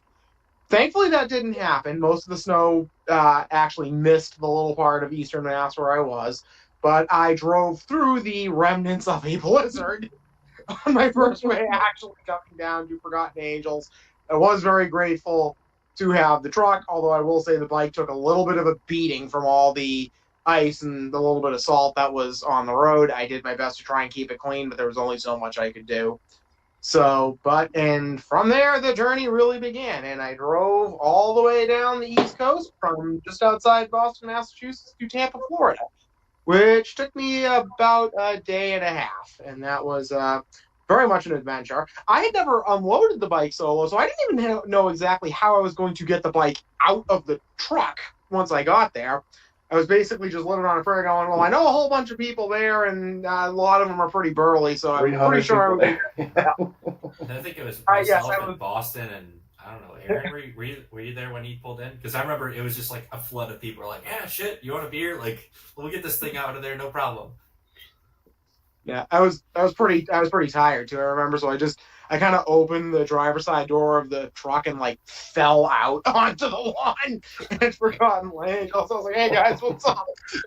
So, but yeah, there were some fine folks there to help me, and we got the bike out and then set up camp, and we were ready to rock and roll. So, the next time I'm coming down to Forgotten Angels, which should be next March. My tentative plan is I want to look into getting a covered trailer, because that will not only be easier to load and unload, but that will also protect the bike from the winter elements, let's just say, in the Northeast. It's not the snow I'm worried about, it's the stuff they put on the roads to melt the ice that I worry about. Hear me out. Just buy a second bike, leave it in Florida on the Forgotten Angels property, get permission to ride it on occasion as like the storage fee. I am not Get actually an opposed to Indian, that. Challenger to leave down there. I wouldn't be an Indian Challenger. No, if I was buying a second bike just to keep it Forgotten Angels, we all know what that would be. It would not be an Indian Challenger. It A would be Honda Rebel A 500. Grom. It'd be a Grom, 100%. you're close on the Honda bit, but not so much. No, a Honda Grom is definitely the way I would go. Although I do kind of like those trails, although I kind of don't like how it has an automatic transmission. Not really my thing, but You still shift But- it. Yeah, I think it's like a 2-speed or something. Yeah, it's an auto clutch. yeah. You don't have to shift it. Yeah. See, speaking of ROMs, I have found a couple under $3,000 here in Ohio. Oh, I know. I've seen them. 2020 and newer. I've seen They're them. not under What year? 500. They're a waste of money, man. Come on. What? I'm just Oh kidding. no. Welcome into Sprinkle Cycles and Toxic Curious just stepped in. Welcome, guys. There's a 2020 with that like cool grayish blue color. That was one I really looked at for $2,500, and it's got 2,400 miles on it. I think if I was going to buy one to leave there, it'd be a KLR. Honestly, that's probably a better move than a Grom, because then KLR is that's good. why I'm having the thought of bringing 2 bikes, because if I want to do any longer, not even long rides, but like I don't trust the Grom just on Florida driver roads, not even No. highway, just They're too like small. in that area. I know how fast it can go, and it's dicey. So anyway, you the get KLR is probably slow, but at least it would be loud and you'd be high, so we might be able to see you. Yeah. See, I'm struggling because I've been on Marketplace a little bit too much this week, and I've saved a lot of posts for 2 types of bikes: ROMs And KLRs. and MTO5 and up. Yeah. I'm looking you at should just MTO5s, MTO7s. get an MTO7. Sid, you selling yours? You want a bike? You want to buy one? Sell it to I Aaron. gotta ride it first. Gotta make You sure I want can tippy toe motorcycle? at least. He's got a 7. That's too big for rent. You just go to Iron Pony. They normally have like 3 or 4 of them. I think those It a already few weeks has ago, I didn't see everything one. you want on it. Let's see. I saw the paint scheme on the new 2023 MTO, the MTO lineup, and I'm like, that almost looks kind of like a Tron light cycle paint scheme already. It's like a little bit of reflective tape, a light kit. Like, you can make a little nighttime cruiser out of it. Things are rowdy. Like I fucking love those bikes so much. So let's Yeah. change of thought here. So for all you guys who have not been here before, go ahead and put your questions in the comments. And for all of us guys who've been there a few times, we'll start with. I'll go first. One thing you need to know about Forgotten Angels is if you're planning on sleeping when you get there, you're wrong. If you think you're going to go to bed before 12 o'clock every night, you're wrong. If you're going to stay on the property, you probably will not get to bed at any decent hour whatsoever, or get up at a decent hour. Live in the moment, enjoy your time while you're there, and when somebody offers you a beer, take it. Unless you just get too drunk. If you know you're getting too drunk, obviously don't. But take everyone's hospitality while you're there, because you're going to get offered food, you're going to get offered drinks, you're going to get offered to ride. Don't say no. Take everyone up on their hospitality. Juice, you got anything for anybody? Other than be cool? Oh, no. I mean, I 100% agree with that. I think, I will say, I think one of the nights, it was probably like the Wednesday I got in. I had, I had gotten unpacked, got it settled, and I think that night I did go to sleep by 12:30, but I was just like exhausted. So I think you're pretty accurate there. Before 12:30 that's tough unless you're on like the far corner away from the what do they call the Yingling Hut and all the YouTuber lane of people that are usually stay up late. So yeah, I 100% agree. You're there to have a good time. If you wanted to sleep or go to bed early, then maybe get a hotel. Yeah, and it's not like we're still hooping and hollering. We're what's the fancy word for it that civilian people use? We're conversing. Mingling? We're Yeah, but mingling. when- Yeah, we're not up when screaming the- and yelling at the top of our lungs. We're all just talking. You know, we're having social Yeah. hours, but Once it's you like start 5 or having 6 some social hours. Loudmouth soup, though, conversations really, the volume on those, they turn up a little bit. A little bit. If you plan on sleeping, bring earplugs. Good one on 9 mils. Yeah. That's what I was gonna say. I made that mistake March 2022, and I made sure every time I went camping after that to bring multiple pairs of earplugs, because you're either gonna lose them or somebody else is gonna need some. And I'm a light sleeper, especially when I'm camping. If I'm not in my house, a pin drop will wake me up. So I need them. Or do what I do. Get so drunk you can't hear anymore. And then you'll fall right asleep. And that'll bring me to what my second thing I was going to say is. I know that there are quite a few people who attend FA that aren't drinkers for whatever reason, and that's fine. Do not feel pressured like you have to drink, nor feel bad about turning down a drink somebody tries to hand you or offer you. Yeah, we figured out real quick. People get the clue if you don't drink. Like, oh, okay. Yeah, and That's rule number 1. Be cool. you know, Somebody not says no. You just No we means just no. move on. Yeah. Yeah. And I remember Devin and Annette, that was one of the first things both of you mentioned to me last summer when we were talking about FA. And you're like, we're worried that if we go and we don't drink, people are going to, nag on us or anything about it. I'm like, that's not the community down there. Like, if somebody did, then they're either too drunk and you shouldn't even care to listen, or they're not the kind of person that's there for the reason everyone else is. Like, it's not like the bike nights up here. They're not like a motorcycle club. It's, the community is a whole different breed at FA.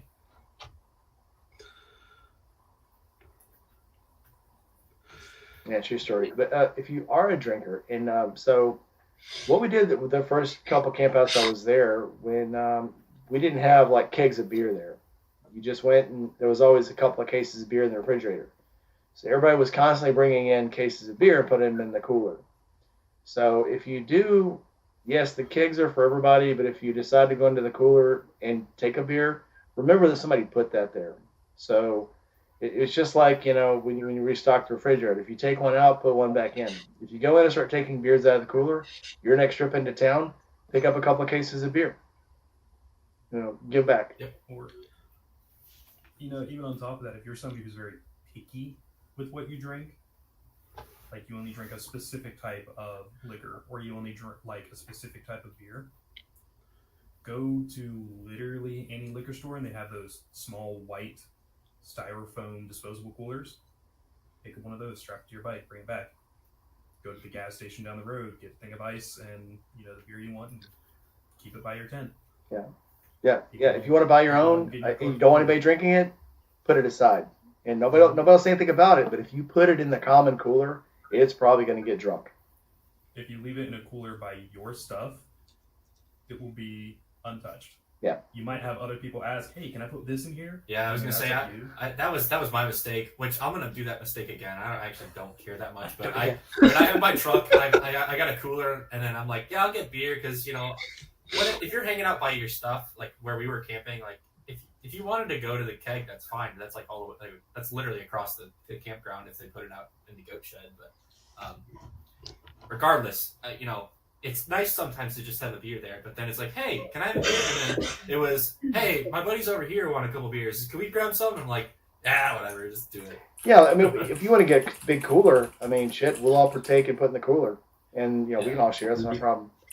Jerry, you're not allowed to slap anyone in the face. You can only slap them on the ass, and when you do, you have to say good game. I think You're you was Jerry. talking about how back in the day, people would take off Yeah, I know their what you're light glove and throw it to start a duel.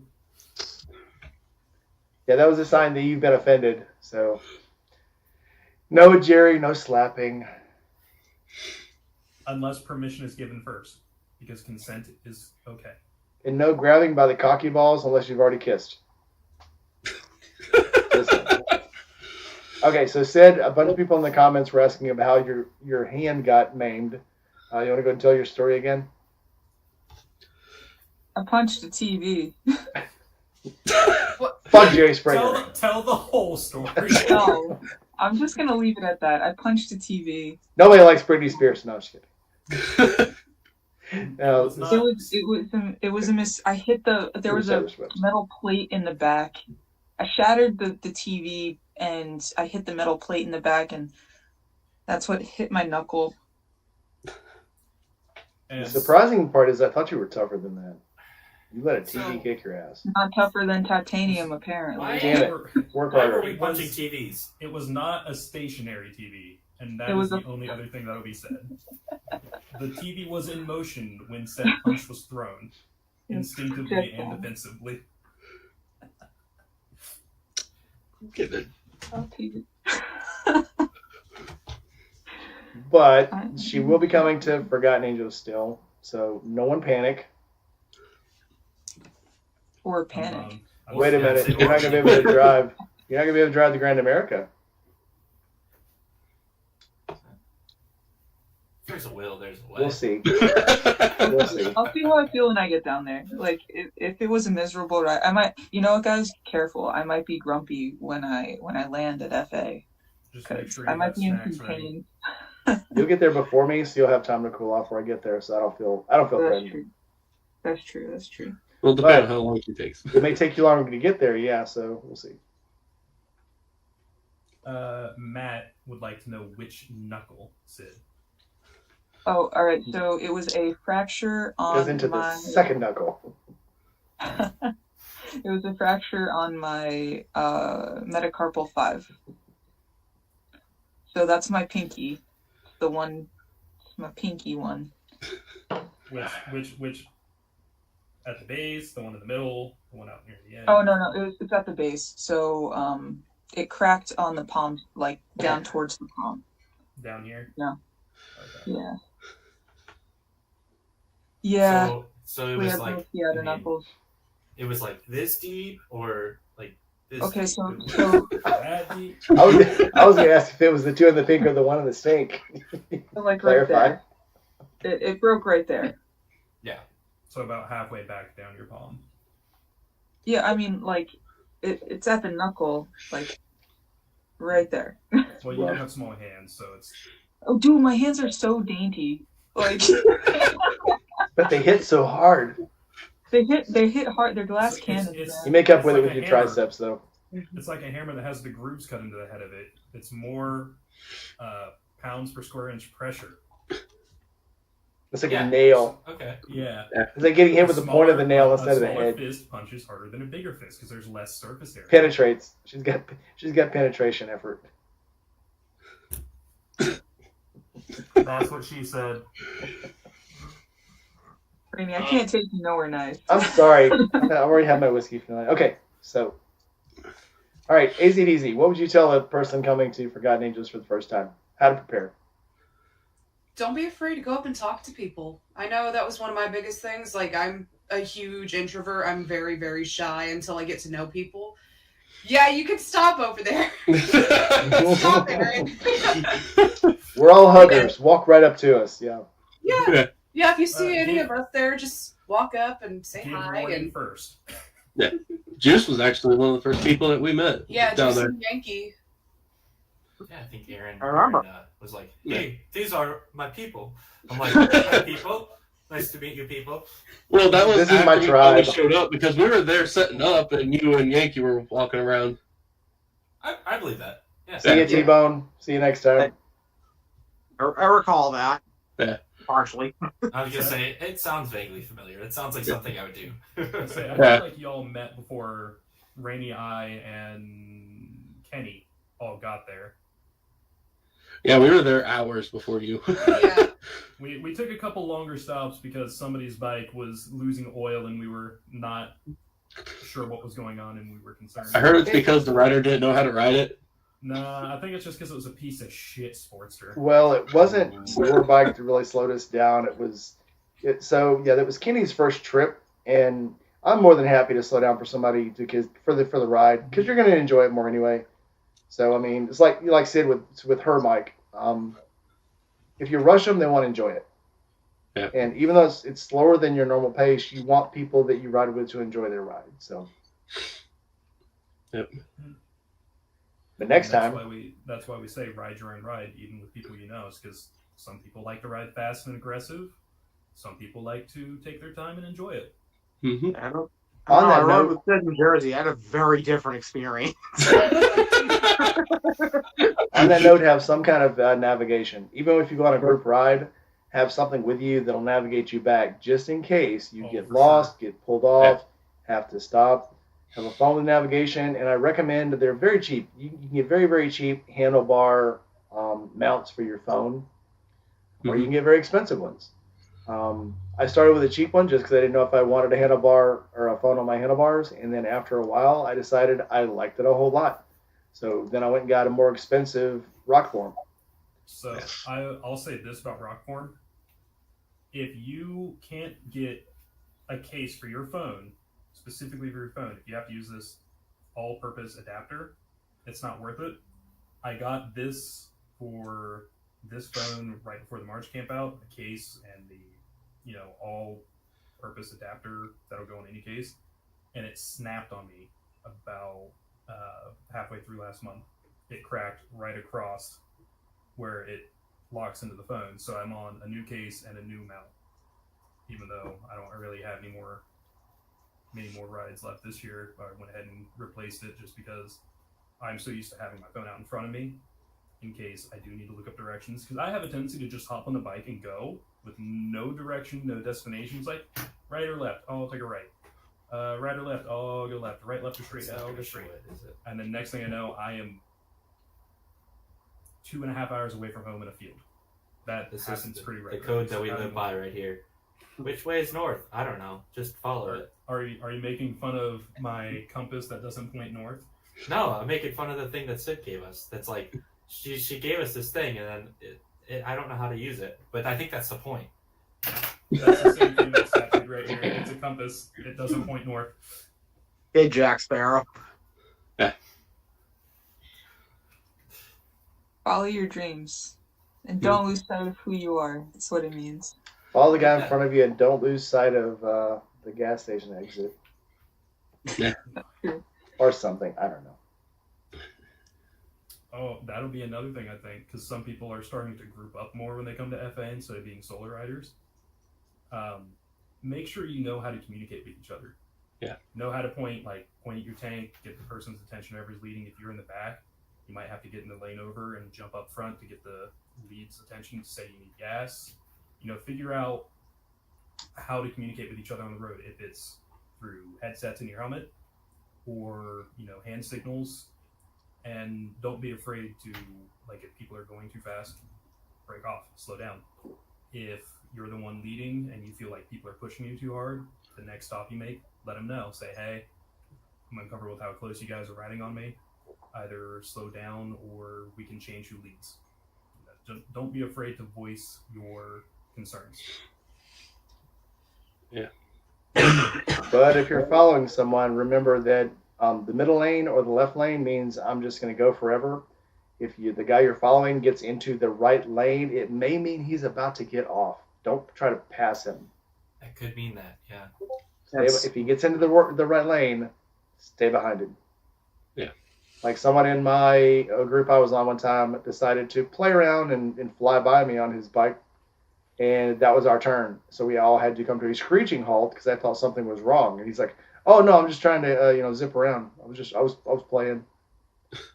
It's like, great. And then when I went to take off, I realized I had skidded to a halt into some nails and had a nail in my tire.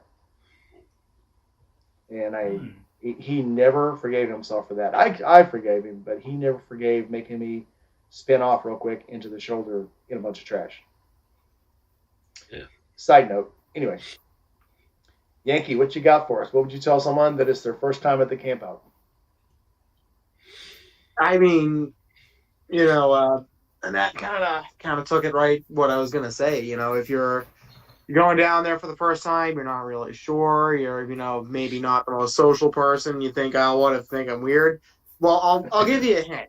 Everybody down there is weird on some level. It's no. I can almost guarantee you, very, very few, or if any, people on that property are going to be what you call completely on kilter. You're among good company. So don't be afraid to go up and talk to people, because we're all just lunatics. Yeah, don't be afraid to show your crazy side, because we've all got it. and we're gonna let it out this weekend. exactly. Absolutely. So, Don't punch TVs though. Matt, Yeah, that would be good. so Matt actually put up a good thing in the comment section of the live. He said if you plan on going on group rides, ride single file. Yeah, ride single file until a signal comes up from the front.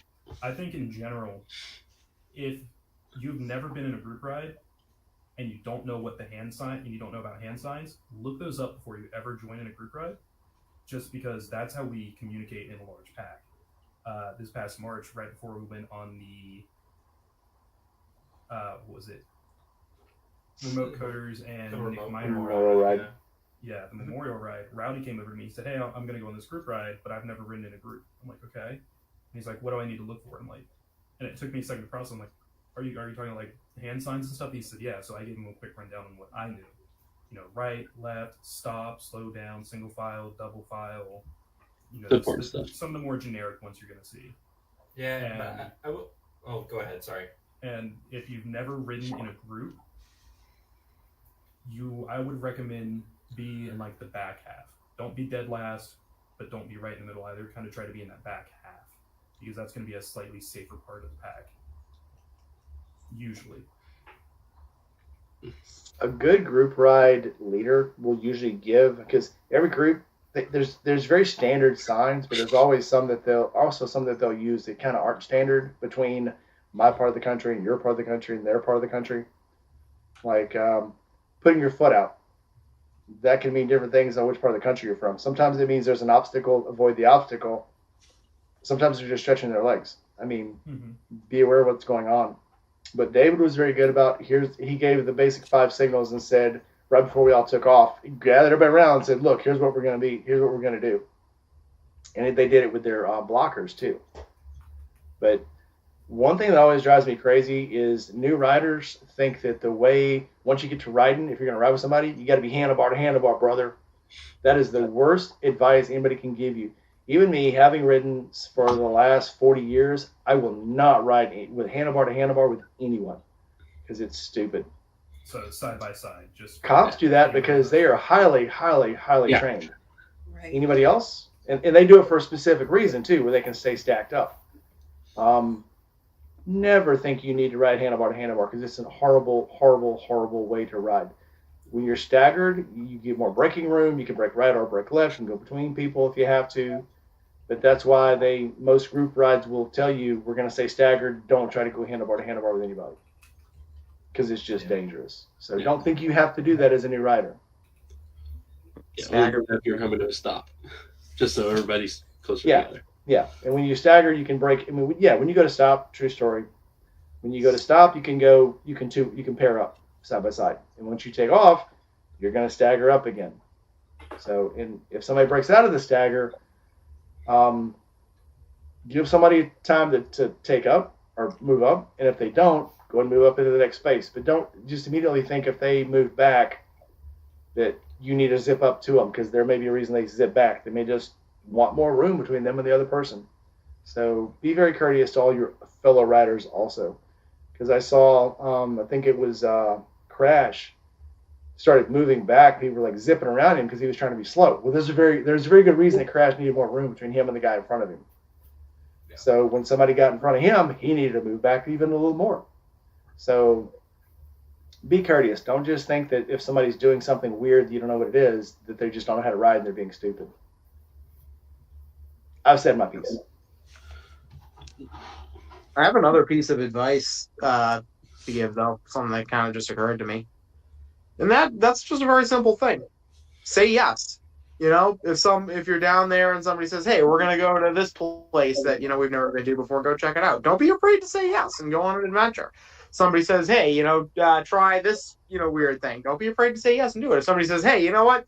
You've never done bike games before? Why don't you get here and try to do a slow race? Say yes, be open, try to be open to the new experience. It doesn't mean you have to do it all the time, but I think if you do that and you do allow yourself to experience new things, you're going to have a lot better over time. You're going to get a lot more out of it, and you're going to make a lot better memories, or just more memories in general, because they're usually pretty good. Yes, man. Yep. Sprinkles, make sure when you get there, you find us.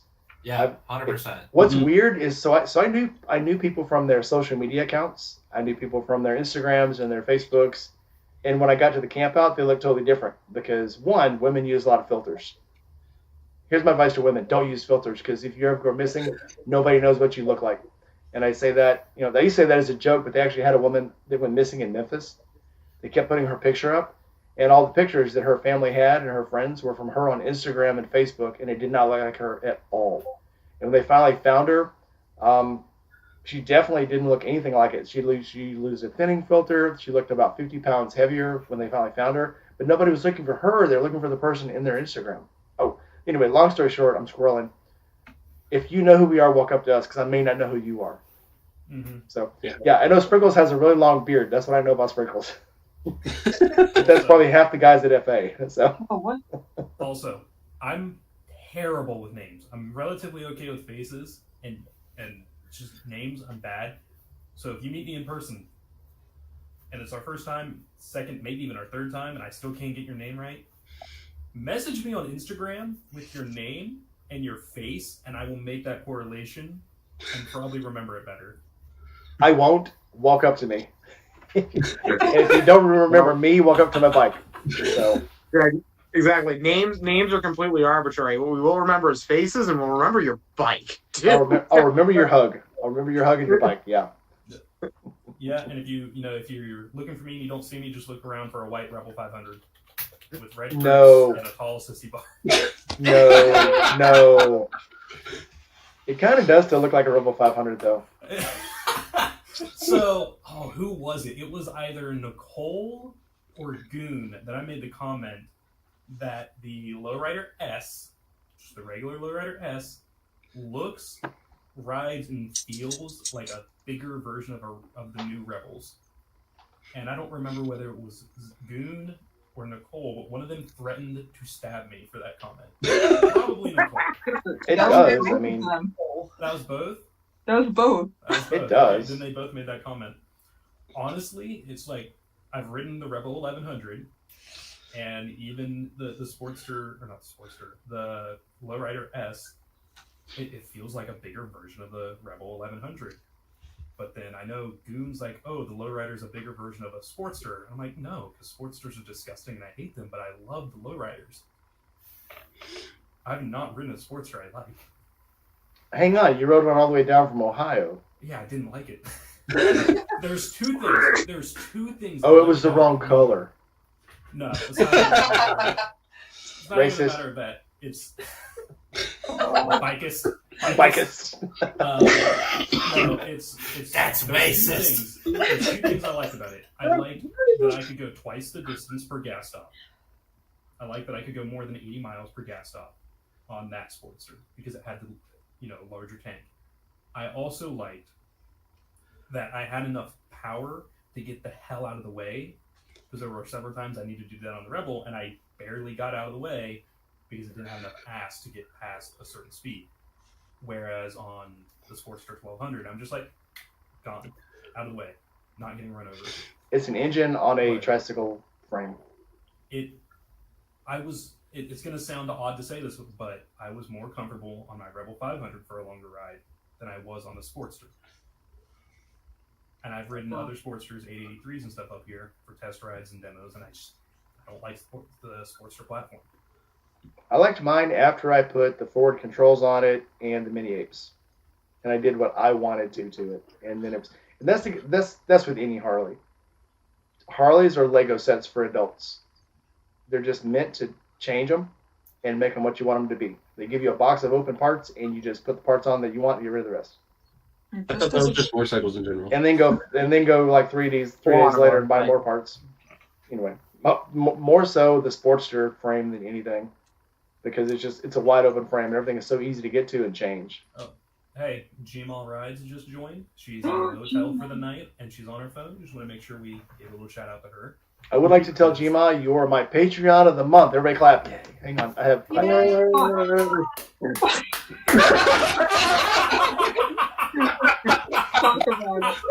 on, I have nothing. You get a fingertip golf clap. Poor Sid. I don't want to play anymore. Sydney has the clap. Someone Of right what? now. Like, Slap my wiener. There you go. But anyways, Smack your hand against your head. I just want to give mad props to Gma Rides because I've been watching her shorts, her little updates. I can't remember how many days she's been on the road already, but she is riding from her home all the way to FA. She says she rode her 74 Sporty to Sturgis back in 1990s, and she says, "Fuck you. You don't like Sportsters? Get out." Everyone's entitled Oh to yeah, opinion. I like her. You know, some people say Harley's not a good bike, and those people are right. Some people say Honda's not a good bike, and they're wrong. Everyone's allowed to have an opinion. Every one of them for a different. So I mean, I've got a BMW and I've got a Harley. I've had Hondas, I've had Yamahas, I've had Suzuki's, and at the time, the bike served the purpose that I wanted it to do. Mm-hmm. And when it no longer served the purpose, and I changed my riding style, and I changed the things I did, I changed bikes. Exactly. Like I've told everyone, the Rebel was perfect when I got it because I wanted to learn to ride. I wanted to stay around town. I didn't have any intentions of traveling on the bike.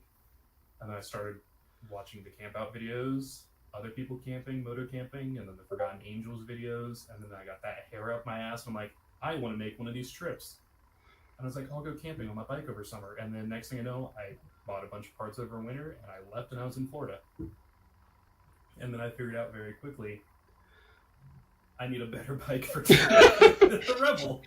Rebel's great for in-state. Anywhere in-state would have been fine. But the moment I'm like, I want to go 6 hours away, the Rebel could not do it. It just was not the bike. So, My Sportster, I drove to Little Sturgis, and it was great. Me on that trip, and it was a 5-hour trip. Me and the Sportster came to terms with each other, and I love that bike. Now, as far as driving it all the way to Tampa, that would be a one-time thing, and I would do it just to see if I wanted to do it, just to prove I can.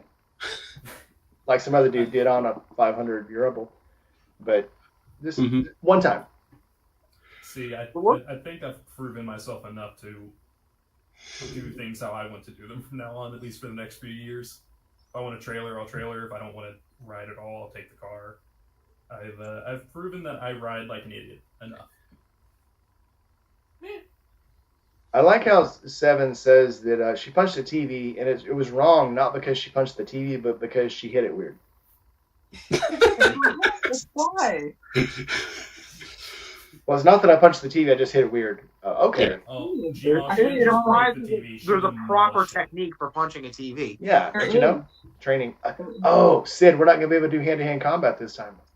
No. Oh. Well, maybe. You could show me some rules at least. Also, Jerry, have my back here, man. Like, there's a way to punch a TV. So I punch trees.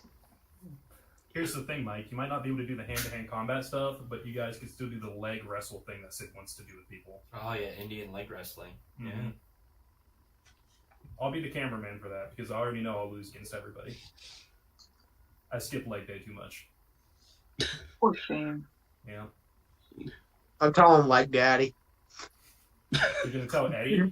We all know who I'm talking about. You're gonna tell dad calves on me?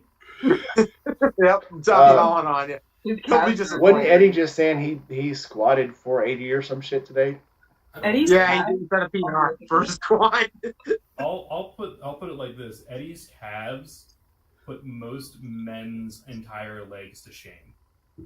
Hold on, I'm gonna text him. 1 second. We're talking about your legs.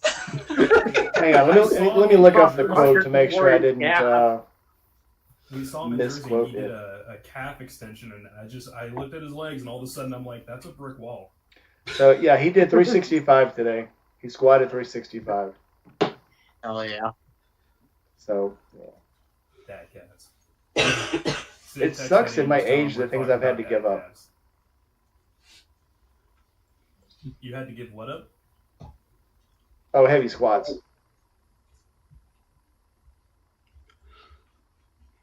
Never squatted. I don't miss it. Fuck my body. I'm What? Oh no, I love squats. This thing Squats here, are one of the best. yeah, no more heavy squats. I don't think I'll ever be able to do more than probably a plate and a half. 185 will probably be the max I'll ever be able to do now. Weak bones, like Sydney's hand. Don't judge my dainty hands. I miss squatting. Of all the stuff I used to do when I was going to the gym, squatting was the thing I missed the most. Squats, snatch, cleans, deadlifts. What else am I missing? That's All that fine. You don't need to do squats to be a battle troll. Oh, Jima, I'm drinking with you. We are drinking. Yes. Yes. Wow. But yes. Jima is worried nobody will drink with her. I'm thinking. So Jima asked me, is it okay if I bring my own bottle? It's kind of required. Oh, and if you don't, I'm sure Diesel will find you and he'll say, "You want some red stag?" You want some handle? I got a handle. Give me some handle. Talking with Diesel at Land Between the Lakes, he's like, "Oh yeah, this past FA, he's like, I spent, I think he said almost $300 alone on Red Stag, not including anything else, just Red your own Stag." chair downstairs that you can Holy crap! Damn. Okay. Hey, let's go to Texas. Sprinkles is cooking chicken, taters, and black-eyed peas. If you feed me, I'll fight for you, Sprinkles. I'm coming. Oh yeah. All right. Randall's in. I I saw him earlier. Randall, you guys don't know, was in the Navy with me. We're on the same ship. Had a good time. Yeah, drinking is not frowned upon. I keep saying we're gonna do a drinking game while we're there, but I think the game while we're there is drinking. So I mean, how do you get past that? The game I always is tell who people it's a stays on their marathon. feet the longest. The slowest drinker has to do another drink. I mean, what do you do? Marathon, not a sprint. That's the way I see it. It's both. Well, see, I don't run at all, so as long as it's a walking marathon. Well, it's a drinking marathon. Is what I wasn't talking about lifting weights. I know we were just talking about that. Funny Just enough, about to confuse things. Yeah, the funny thing about the FA, I pretty much am drinking all day, and I never actually get drunk until the end of the night when we stop moving around. Well, with the end of the night we stop moving around, then I actually start feeling like I'm drunk, and then it's like, oh, I gotta go to bed. It's when I lay down to go to sleep that I start to feel my buzz, if I even get one. I've noticed where, like, up here at 12-pack, and I got a really good buzz going on. Down there at 12-pack, and I barely feel anything, and I swear it has to do something with being, like, closer to sea level. No, down there, it's not that you have a buzz, it's total exhaustion because you've been up for 22 hours. And you only probably slept 4 hours the night before. I remember going to sleep at like 3 or 4 in the morning, and in the morning everybody's getting up for their rides, and some crazy chick is leaving to go to freaking 24-hour fitness or something. And I don't know what you're talking about. You know, okay, so Chris would get up every morning, and I could hear him get up, and I hear him put the kickstand up, and he'd walk his bike away from all the tents, and then start it and drive away. He'd be so courteous. Such a nice guy. Let's all hear for Chris. Yeah. Chris Living Large is definitely one of the coolest people. He's one of the nicest guys. Yeah. Absolutely. And he has as opposed to Coder. As opposed to Coder, who when he went to leave the 1st of October, I was there, started up his VTX with his pipes pointed right at my head, probably like 2 feet away. Well, but you got some people with their twin cami bays cranking it at 12:30 in the morning. Middle of the night, just past midnight. Everyone's trying to go to bed, and you got 2 people with their twin cami bays just cranking their hogs. Yeah. Chase and I were like, you ever heard of a twin cam before? Shaq and David come over in the golf cart, like, what are you guys doing? Oh, sorry, didn't realize the time. Did notice the moon and all the stars were out. No, we knew what we were doing. We were just being dumb. Everybody makes mistakes. Won't do it again. Yeah, they were. If I remember right, you guys were saying whose 103 sounded better. Yeah. Welcome, Julie Smith. Julie Smith, are you coming this time? I think she is coming this time. Who in the chat is not coming? Because we got to convince you.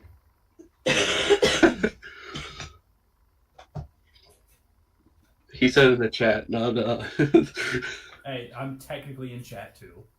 Oh, so Sydney's the one we haven't covered yet for the last question, or have we? What? Have we covered everybody? What would you tell a person their first time at Forgotten Angels?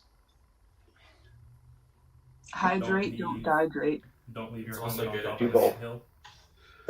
I don't know that I said anything, but I think I agree with everything that's been said. So good show. Yeah, never put your helmet on the ground is a good one for out there. I haven't seen many ants, but if you put your helmet on the ground, there are a lot of bugs out there. Yeah. Bring bug spray. Spray your tent, spray your butt, spray everything. Don't spray your helmet with DEET. Yeah. No, that doesn't work. Don't eat Oh, don't yellow swim in snow. the fire pond either. Also, if you do happen to get ants in your helmet, what actually works is taking a bunch of isopropyl alcohol and dumping it into a bag with your helmet in it. The more you know. Just put gasoline in it.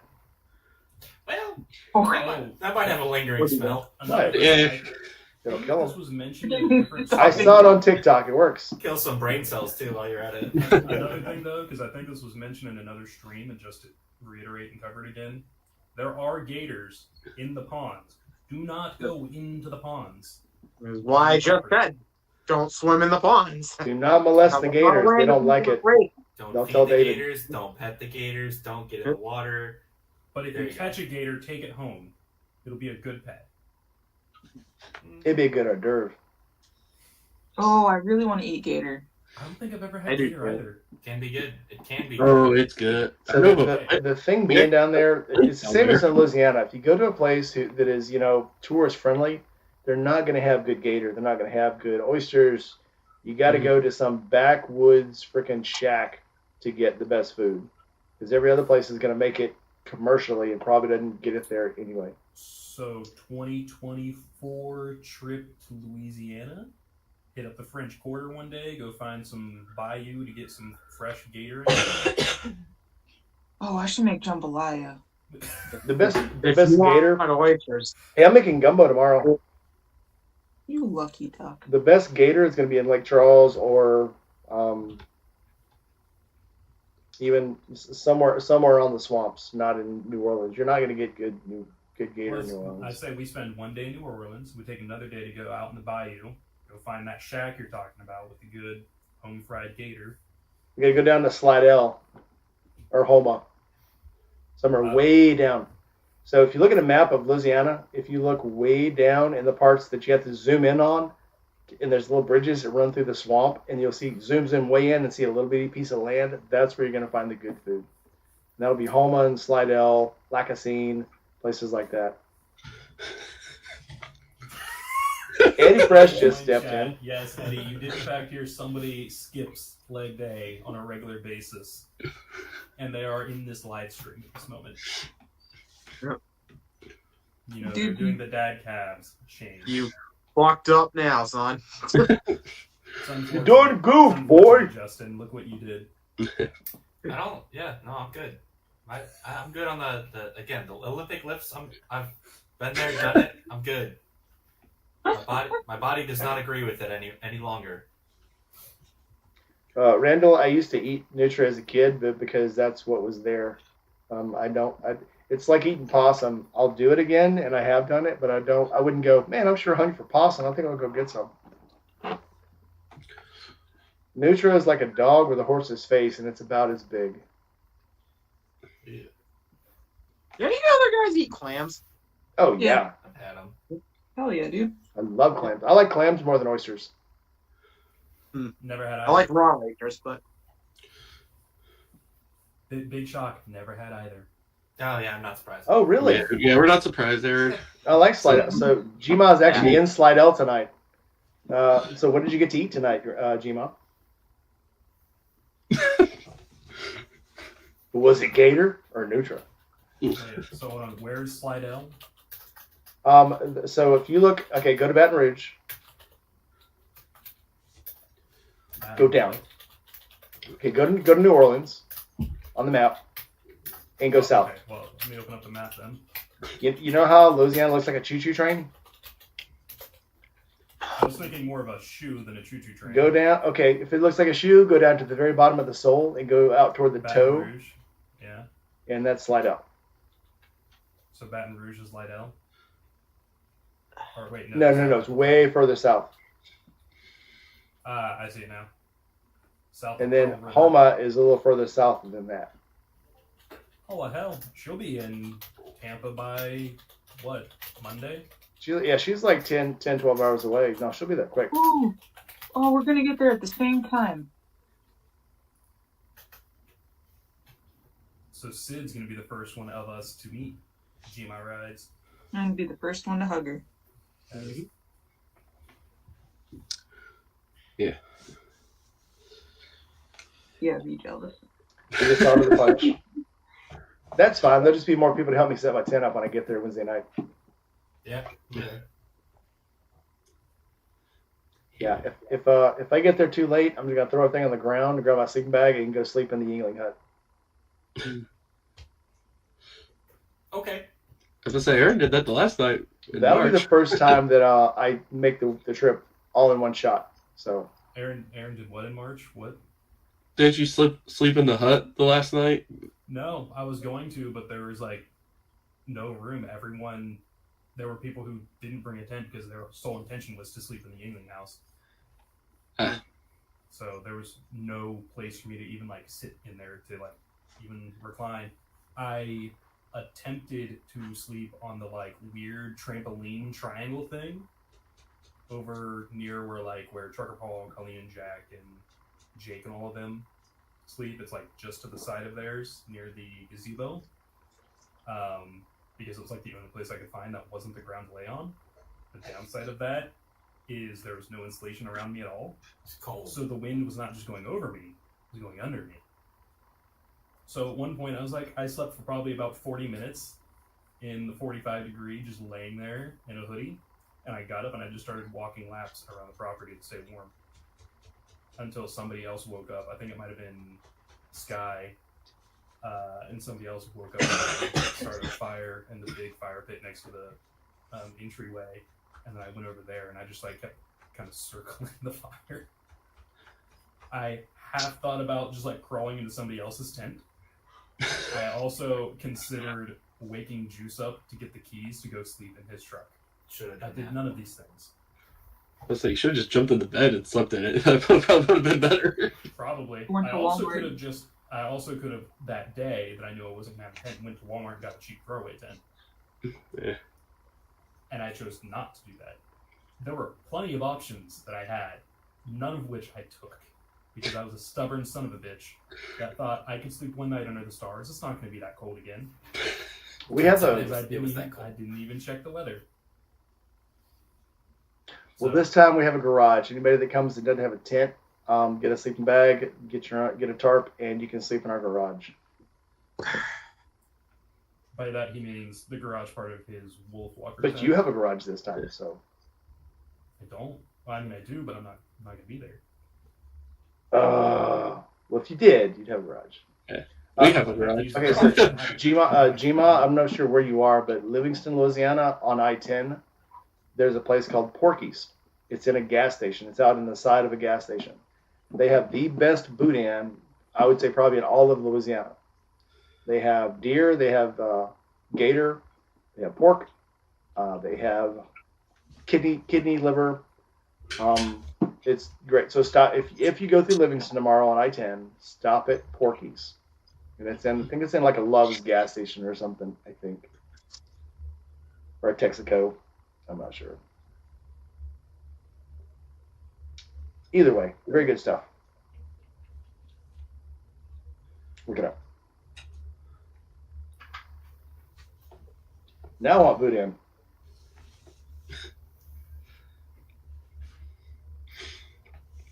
The mystery sausage, yeah? It's in a chevron. Wrong on all counts. It's only 5 hours from here. I could be there in a few hours. Huh. Okay. Bye, y'all. Gotta go. I was gonna say you would do that. All right, so Sydney has a plan for us to go out and eat. Where are we going? We're going to a sushi place that is about, I think, is 2 hours away from the camp out. Was this the one you wanted to go to in October that we never went to? No, this one I found like a few weeks ago, And it's just, an alternative thing we could do during the camp out where we just do a mini road trip and grab some sushi. They got sushi glizzies. Oh, I remember Annette showing me that. Yeah. Yes, I've heard of these, I believe. Mm-hmm. Oh, Randall, I wasn't leaving for good. Randall, if you're ducking out, have a good one. Oh, she's already past Livingston. Well, never mind. Oh. All right, later, Eddie. Have a good one, man. Eddie says he's got to go to the gym. Bye. He's leaving the gym. Bye, Eddie. Step back. So is Eddie coming this time? You bringing Eddie down with you? I wish, man. That guy is so fun to ride with. He'll be at the gym. He won't be able to make it. Unless, actually, Eddie, if you haven't left yet, dude, get new tires, please. Oh, yeah. Get these new rear tire. Holy hell. Riding into torrential downpour, he's like, there goes my back tire. Oh, There it goes switching again. gears is in. I didn't see him pop in. He was like, I had no traction when I was riding until I started to go sideways, and then I had traction. Like, Well, that's you know what's- not a So good thing. both of my tires, I didn't realize how bad they were. On the bike, they didn't look bad. The front tire looked a little cupped, but I was like, yeah, it's got another couple thousand miles in it. And then once I got it off the bike and I let the air out of it, I'm like, holy shit, I was driving on that. And the Yeah. back tire the same way. Once I got the back tire off and deflated, I'm looking at it, I'm like, what's all this shit sticking through the tire? What the fuck is this shit? Which also I'll tell you to buy good tires for your bike. Obviously, I'm trying out the Shinkos this time, but only because so many people told me they were good tires. If you want good luck out of your tires, get good tires because they can take punctures and keep riding. So obviously, I had so many damn punctures in that back tire, I didn't even know it. Did you get the 999s, Rainey? Or the 7s? The first time I got the 7s. So I usually get I go with the Elephant, and I got the 777s, and then I think 777s were on the back. This time I got the Shinkos, and I think they are the 99. Yeah, they're 9s, the 99s. Yeah, 'cause we put those on the net street bob earlier this season when we realized, oh hey, you need new tires. They perform pretty well. They're a little more peaked than the other ones, but they're actually for sport tires. I can actually feel that I have a lot more balance. They don't lay as flat as the Pirellis did or the Metslers. Yeah. So yeah, I think I'm gonna like them. See, I'm just going to wait to hear what tires Sydney puts on hers, and then say, hey, what'd you put on yours? And put the same on mine. I'll send you a link, Tim. So I've heard a lot of people. So you guys have heard this. People say the Grand America is very prone to wind blasting and buffeting and stuff. I think that has a lot to do with all the niche people use the Pilot 5s and Pilot 6s, and they're very thin, skinny, pointed end tires. Instead of having a very rounded hump on them, they're very kind of an acute arch on the tire. I think that's why they're so prone to wind buffeting because it's got a thinner contact patch. Mm-hmm. It's not as wide. So A lot of things to think about when you get tires. I want to interrupt this real quick. Julie Smith in chat, she said, can everyone share an act of kindness that they have witnessed at an FA camp out? She's struggling with some inconsiderate and self-entitled neighbors. Well, that's an easy one, but only because there's so many. There's quite a few. Yeah. It's the entire thing is an act of kindness. It's hard to pin down a single thing. Well, I've seen where there's always somebody that breaks down or has a mechanical issue, and you will always see a small crowd of people troubleshooting, trying to help them work on their bike. I can't remember if it was this past March or last October, but somebody, I think their tire got ruined on the way in, the last few miles on their way in, and they patched it twice or something, and they needed a new tire, and they didn't have the cash for it, so a couple of people threw money at them and helped them get a new tire, and they changed it on the property. I have seen bearings get changed in tires. I've seen whole rims get swapped. I've seen, when we were pulling up last time, when me and Random were pulling up, the entire campground seemed like it was just emptying out into the road. And I'm like, oh, are they going out for a group ride? We get in, what's going on? They're going for a group ride? No, there's a kid missing. Everybody's going to look for him. Mm-hmm. I'm like, oh, shit. And Literally, the sheriff pulled up and said, hey, can you get a couple of your guys to help us? There's a kid missing. We need help finding him. People were getting on their bikes and just hauling ass. I'm talking the campground emptied out to go find this kid. 100 bikers left. And it was to go look for this kid. It was one of the people attending the camp out that found the kid. Yeah. Was it Jake? Was it? I think it was Jake. I think it might have been Jake. I can't swear to it, but it was one of one of the people that attend FA that found the kid and got that information back to the police. Yeah. All these bikers running down back roads screaming this kid's name. Screaming this kid's name, going down back roads, going into gated communities with permission, saying we're looking for, what was going on. But everyone was gathered on the property because everyone just got back from like a breakfast ride, a hangover ride, something. It was the right moment where everyone was there. David came over, spread the news to 2 groups. Those 2 groups spread it to everyone else, and then everyone had a rough idea what the kid looked like and was on the road. Within 5 minutes, that entire campground was completely empty. That was a very stellar moment to witness. That was very amazing. So Gma says that somebody that works at the Harley dealer in Metairie offered to let her stay at her house tonight. So there's one. That's pretty cool. Even this last camp out. So let's see, how many bikes got worked on at the last camp out? Saddle Tramp's bike got worked on. They actually went and picked him up in Lakeland, and trailered him down. Indigo Moto had a switch problem on her dash. They took the switch out of another bike to put in her bike to get her bike going.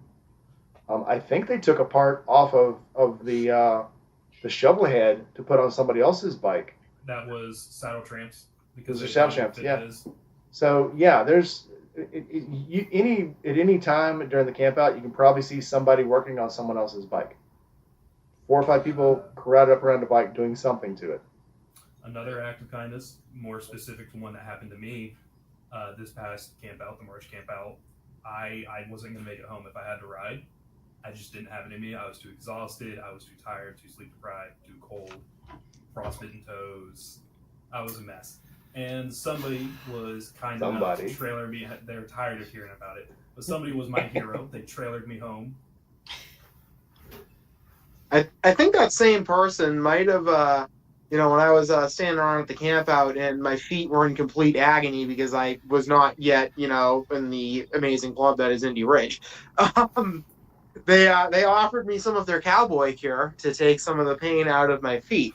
But that ended up being kind of a funny incident because those boots got left in that tent, and that same person, I think, sent those boots all the way back across the country back to me.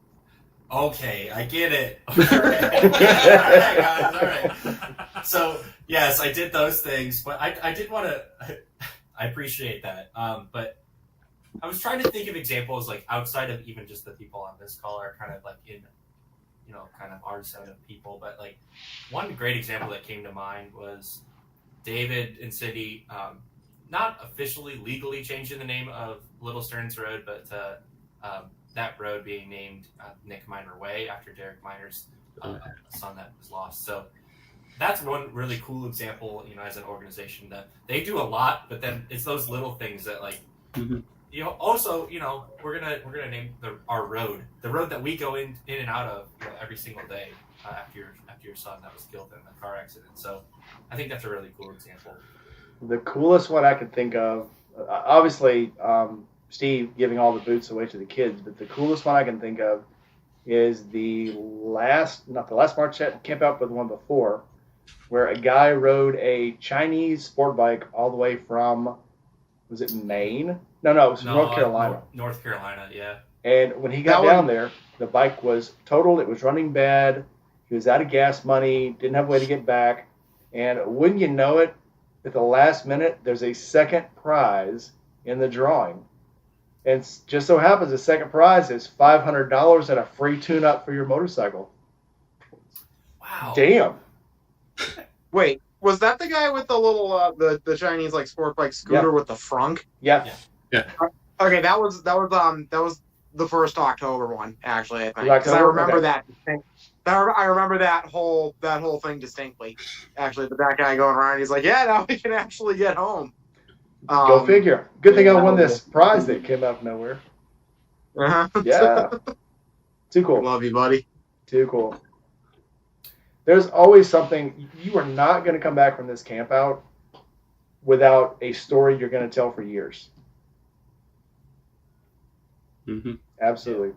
I was just thinking of another one, because if we do want to keep lauding ourselves, Sid, I know she involved me in this as well, but there was somebody else on the property that really needed our support. and somebody just to be there for them in a moment of they were scared. There was a circumstance that I really don't want to talk too much about who or why, but they just needed somebody there. So Sid, she definitely, she stood up and rise to the occasion, pulled me into it because just having another person there didn't hurt at this time. So Sid, you also did an awesome thing too. It's not all about juice. I don't know, Juice. You're the big Juice, man. It's pretty juicy. I don't know. Juice is big homie for sure. Yeah, Juice is the best homie. I tried. Julie, yes, FA. Honestly, it's a pretty magical place. When I went down March 2022, I'd had a lot of lessons experiences with the motorcycle community up here in Ohio. To the point I was about to just give up on trying to meet people riding. I was just going to be a solo rider, just give up all faith in the community of it. And then I watched the 2 videos from Shade Tree about FA, the first March one and the first October one from, 2021? And it changed my perspective a little bit. And when I went down there, I was nervous. One of my friends that I talked to, he was like, you're about to go 1,000 miles away to a bike event, and you told me you've hated every bike event you've gone to because it's been bad experiences, yet you're going to do that. He's like, what are you going to do if it's a terrible, vibe? What if the people aren't good, aren't nice? What if it's not what it looks like to you? I'll turn around and come home. He's like, you'll ride 1,000 miles to turn around and just come 1,000 miles home. I'm like, yeah, why not? I've already taken vacation days. I want to see if it's, this is going to be my last chance to see if the riding community is something I can mesh with. And it restored some faith in humanity, not just with other riders for me, but just in general with people. I've honestly never met a more accepting and kind community anywhere than I did at the Forgotten Angels campout. I mean, a lot of the people I talk to on a regular basis, even to this day, I've met at FA or I've met through riding. I have a handful of friends that are locals that don't ride, that's fine. But I equally have as good and strong of a bond as I do with them. I now have that with a lot of people who ride, like some of the people on this call. Gma says that she will give a donation to Forgotten Angels if somebody puts on a bikini and washes her bike. And as much as I would like to give a donation and put a bikini on this battle troll body, the children there, the young men, they're very enterprising, and that's one of the ways that they learn how to be entrepreneurs is by doing bike washes. So there's always the first 2 times it was the same guy. I think last time it was somebody different, but there's always kids there trying to make money because that's how they're trying to make money to get their places better, to get themselves out, to get a license, to get a car. So if you want your bike washed, find one of the kids there and give the money to them because it is paying them to do it is like giving a donation to Forgotten Angels, but it's also helping a young man become an entrepreneur, helping him do it for himself. No, Gma, if I wash your bike, I'm doing it in a bikini. Watch me. I was just going to interject. I'm like, I didn't see anything. I'm going to do it in a monokini. Anybody seen Borat? Yeah. Yeah. I've never seen the Borat, but I think I know what you're talking about, and I don't want to see this. Oh, I'm going to do it. I'm doing it. I'll record it for your channel because everything's not in a bikini. I'm going to do it in my Batman underwear. My Batman briefs. Oh boy. Why doing not it. Your super breezy mesh padded underwear? No, I've washed them. They're not greasy anymore. I washed them. I said breezy, not greasy. Oh, breezy. Oh, good they were greasy. You're a greasy little piggy, you. I got You're just one a little word. greasy piggy in your little padded shorts, huh? Hey, those are comfortable. I got one word. Speedo. I'm a greasy piggy. Have you ever remember the Seinfeld episode where the dad got the bro? I've never watched Seinfeld. Because you laugh about it until you try it on, and it's so comfortable. You've never seen that episode? God, you young Seinfeld people. in general. Yeah, the old dads always complain about his man boob sagging, and they get him a bro, which is a not a bra. male version of a bra for man boobs. That's a thing. Can I give It is on Seinfeld. Probably is. Have you been on Wish? They have men bras on Wish. Yeah, if you find it, it's on Wish. Or what's the other one? Ulanzi? No, it's not Ulanzi. Temu. Yeah, that's the new one. There's weird shit on Temu. Don't click on it. Don't click on it. Don't click on the cool car seat cover because that's not what you're going to see when you click on the link. Take my advice. Save yourself. Don't do it. You okay? Do you want to talk about it? No. That sounds Yeah, awesome. I feel damaged. It's okay. I'm here for you, buddy. Trauma bonding. All right. Sid, you have another happy story? We're having a... Honestly, every story is a happy story from FA. Like, I can't think of one that's... I can't think of an incident that was bad. Even Honestly- ants in the helmet? You know what? Actually, I'm gonna shout out the diplomat on this one because Alex was such a bro with that. He was checking in on me. He was helping me with the DEET and like just chemically nuking my helmet in order to get those ants out. And yeah, he was Chemical an awesome guy. He was like constantly making sure I was okay. He was just as bummed as I was that there were ants in the helmet. But yeah. Florida man may or may not be at this camp out. I'm not sure. I don't even know who he was. He was just there. I think Aaron's met him. I don't remember. I don't know the guy's name. I don't remember if I've talked to him, but I know his face, I know his legs, and I know his belly. Yeah, we know him because he did. We all know his karaoke. belly. He did Yeah. karaoke, yeah, but I don't know if I've talked with him. I don't like to same. say I know somebody unless I've had a conversation with them That's true. that I can recall. A conversation that I can recall. There are people I know that I can't remember the name of because I've had a conversation, I remember the conversation, but I can't remember their name. Me all the time. I like to say at work, there's a reason our names are on our shirts. Yeah, that's a good point. I Yeah. think, It's embarrassing at work. Everybody knows my name, and I barely know anybody else's name. well, But I'm the you maintenance also guy, so I'm watch the your show. guy they're always calling. So Yeah. That makes there's a sense. reason for that. So you're the sole resource for maintenance. I pretty much am. I've heard. Hope he's not on the chat tonight. So yeah, they called Wednesday, and the other guy answered. He goes, "No, I want Motorcycle Mike, not you." Over the radio. Over the radio. That's I'm like, hilarious. okay. But I have. So, have you ever met anybody who thought they were the smartest person in the room? All the Yeah. time. I am that guy I there. work with Mike. I work with engineers. I meet them every day. Oh, that's the guys that think they're the smartest guy in the room, but don't know how to friggin' little joints. Yeah. Yeah. There's a reason Devin and I and Annette all bicker with each other. I have a special no set love for mechanical engineers because they're like, here's how it's supposed to work. Well, it doesn't work that way. That's impossible because I designed it to work that way. No, that's not what's happening. Nope, it's got to work because I designed it. Okay, buddy. Well, it works on my computer. Oh, our engineers will walk away from a machine after they've done a setup, and we'll walk over to it and spend 4 or 5 hours readjusting everything, changing motors, changing drives because it just doesn't work. Yeah. They're like, yeah, that half horsepower motor will push 500 feet of belt, no problem. No. It's like, Maybe how it was about fresh out the after factory we make line, shampoo? How about after you have 700 pounds of shampoo bottles on it? Well, I mean, it'll run by itself. There's your problem. Yeah. Good times, y'all. Gma's leaving? Oh, Gma's wiped out. All right, Gma, we'll see you Wednesday. Sid will see you Monday. For like what? I'll see you Monday, Gma. She's going to work for what? Be Like safe, 7 or Gma. 8 days? Get that boot in. Sid, you're gonna be there Monday?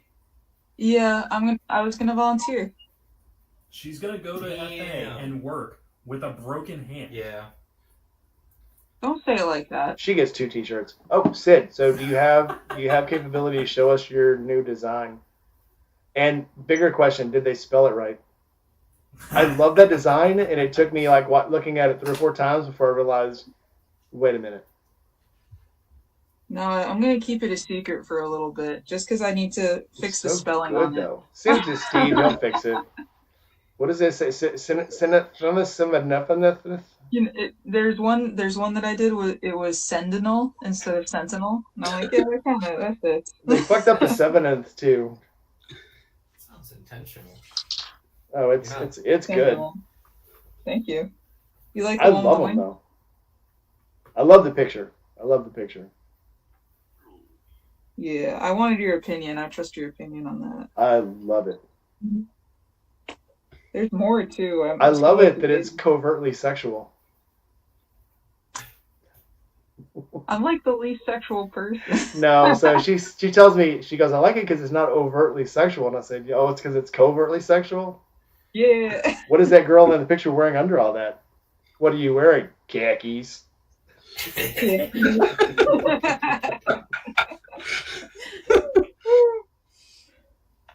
True. She sounds mean. Well, she's a cage fighter. That's how you broke your hand. Secrets Wait, out. I sound mean?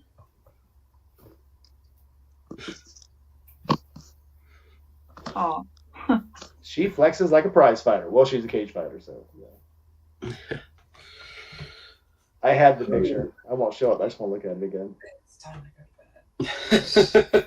Yeah, I was wondering if you guys feel free to hop off whenever, and I don't know how. Yeah, we gotta be good. Yeah, we're getting up at 6. You guys go. Thanks for coming. Yeah, we've been on here a long time. We'll probably shake it too. What? We'll go you guys go and give us your closing thoughts before you get off. All right. That's ready for bed. Yeah, it's gonna be a fun time.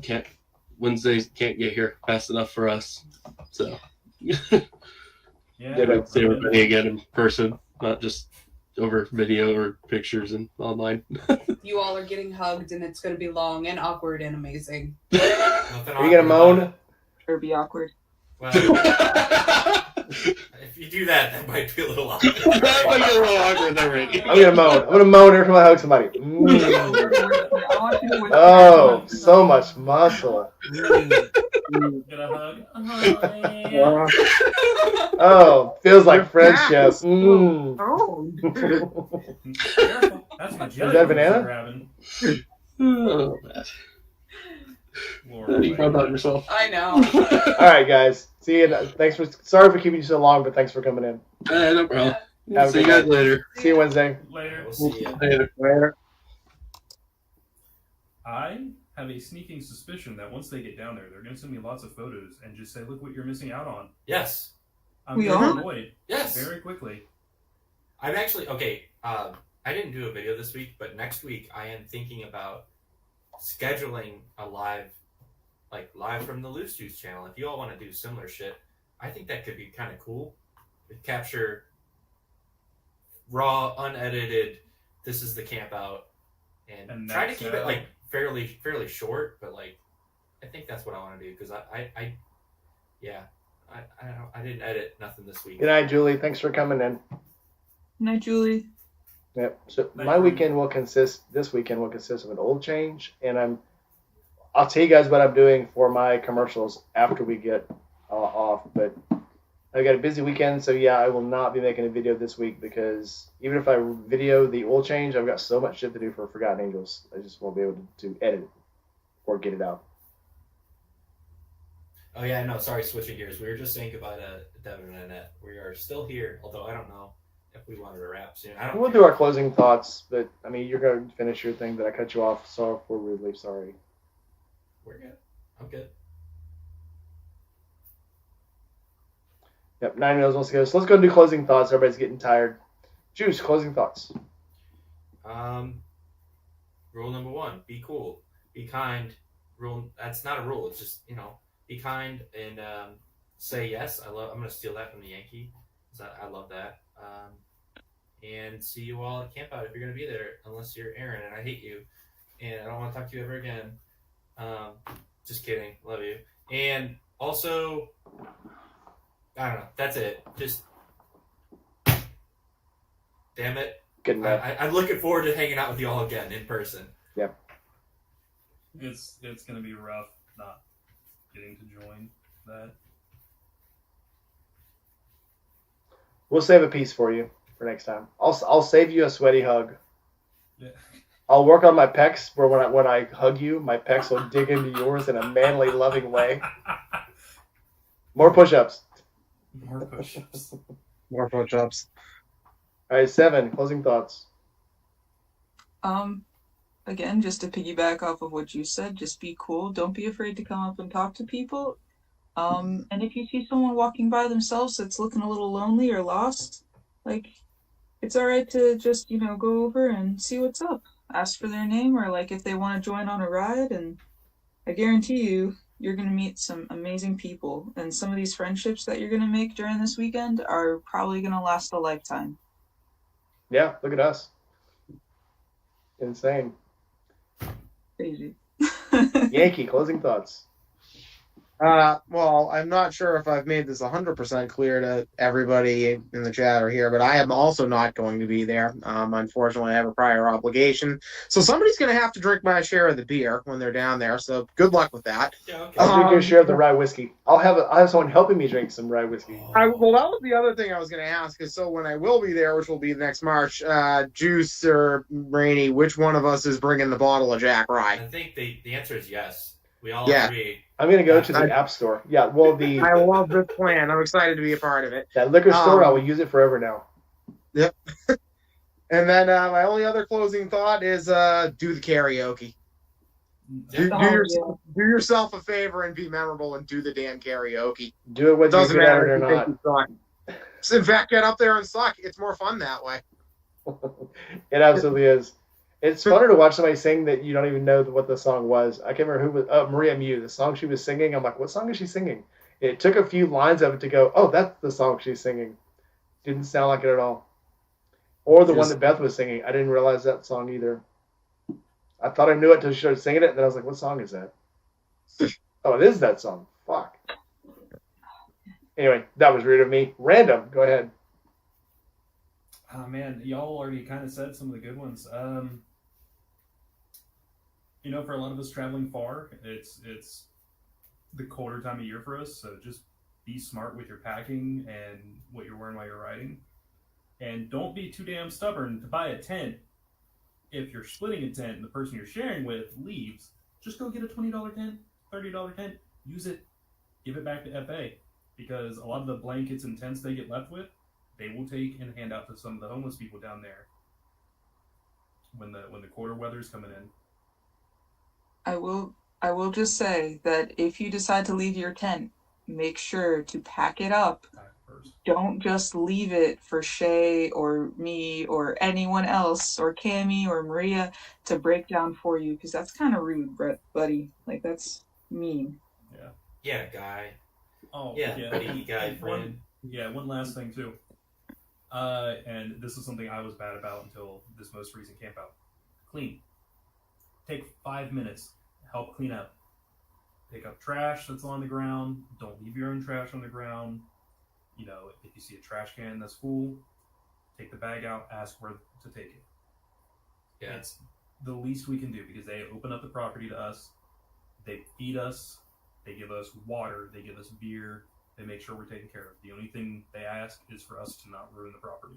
So the least we can do is help clean up a little bit. At minimum, clean up after yourself. Yep, and it's not required. It's a free camp out, free food, free booze, free place to stay. But if someone's taking up donations for food, or somebody's taking up donations for beer, and you have the money, share it. If you go out by yourself and see shit, a case of cupcakes, or cookies, whatever, pick them up, share with the crowd. Just come back and share with the class. And spread the word. Spread the word about FA. I had a coworker on Wednesday morning when I got in the office. He asked me. See you, Dan. Thanks for coming in. He asked me if I was taking a trip soon, because he knew I took one last year around October, and he asked if it was an annual thing. And I told him, unfortunately, no, things aren't working out for me this year. And we talked about it. He's like, what is it for? And I gave him the rundown on FA, and he asked me to send him the website. And I did, and he told me that he was looking into it, and he liked what he was seeing they were doing. So spread the word about Forgotten Angels. Just coworkers, people you meet at gas stations. I can't tell you how many times traveling from Ohio down there on the Rebel, people are like, you're a long way from home, what are you doing? and I'm down here for a charity event. It's spread the news. All right, switching gears. So any of you out there, if you want to sing karaoke but you don't think you can sing, and if you only know part of the song, if you know a song that's up and you want to sing background for somebody, get up there or sing in the crowd. Get yourself in the mood. I sing with people. That's how Sentinel got me on stage the first time. Yeah, my first time doing karaoke was at FA, so it's a bunch of people that probably have no business singing in front of a crowd, but damn it, we just do it. We sure had fun and treated everybody like they were a superstar, whether they were good or not. So, hell yeah. My closing thought is along the lines of be cool. If you can be anything, be kind. So, not just at FA, to take the flavor home with you. I mean, be kind to everyone you meet. Be kind to people on the street. Be kind to the people in the grocery store. Because you may be the only person that treats them nice their entire day. So, be nice to everyone you meet. And also, so we're all going to be sharing, almost all of us are going to be selling shirts at this camp out. If you want randoms, you got to contact him directly, and he may charge a little more for the shirt. But I think what have we settled on? $20 a shirt. $20, yeah. And all of the money goes to Forgotten Angels. We're not taking back payment for the shirts. Were donated to us, so all the money that we make off of is going straight to Forgotten Angels. We don't get a dime of it, not a penny. So with that, we're going to go ahead and close. So like, comment, subscribe, hit that bell. Go to all these people's channel. You've seen us all. If you haven't, run the tape back later and subscribe to everyone on this page. Except for Yankee, because he still hasn't got a YouTube yet. I got an Instagram. Damn it. Go on his Instagram. Yeah, like it, like, comment, subscribe. All right, guys. I will see you all Wednesday, if not before then. So, y'all, everyone have a good night. And now see if I can find the right button to end the chat. Everyone.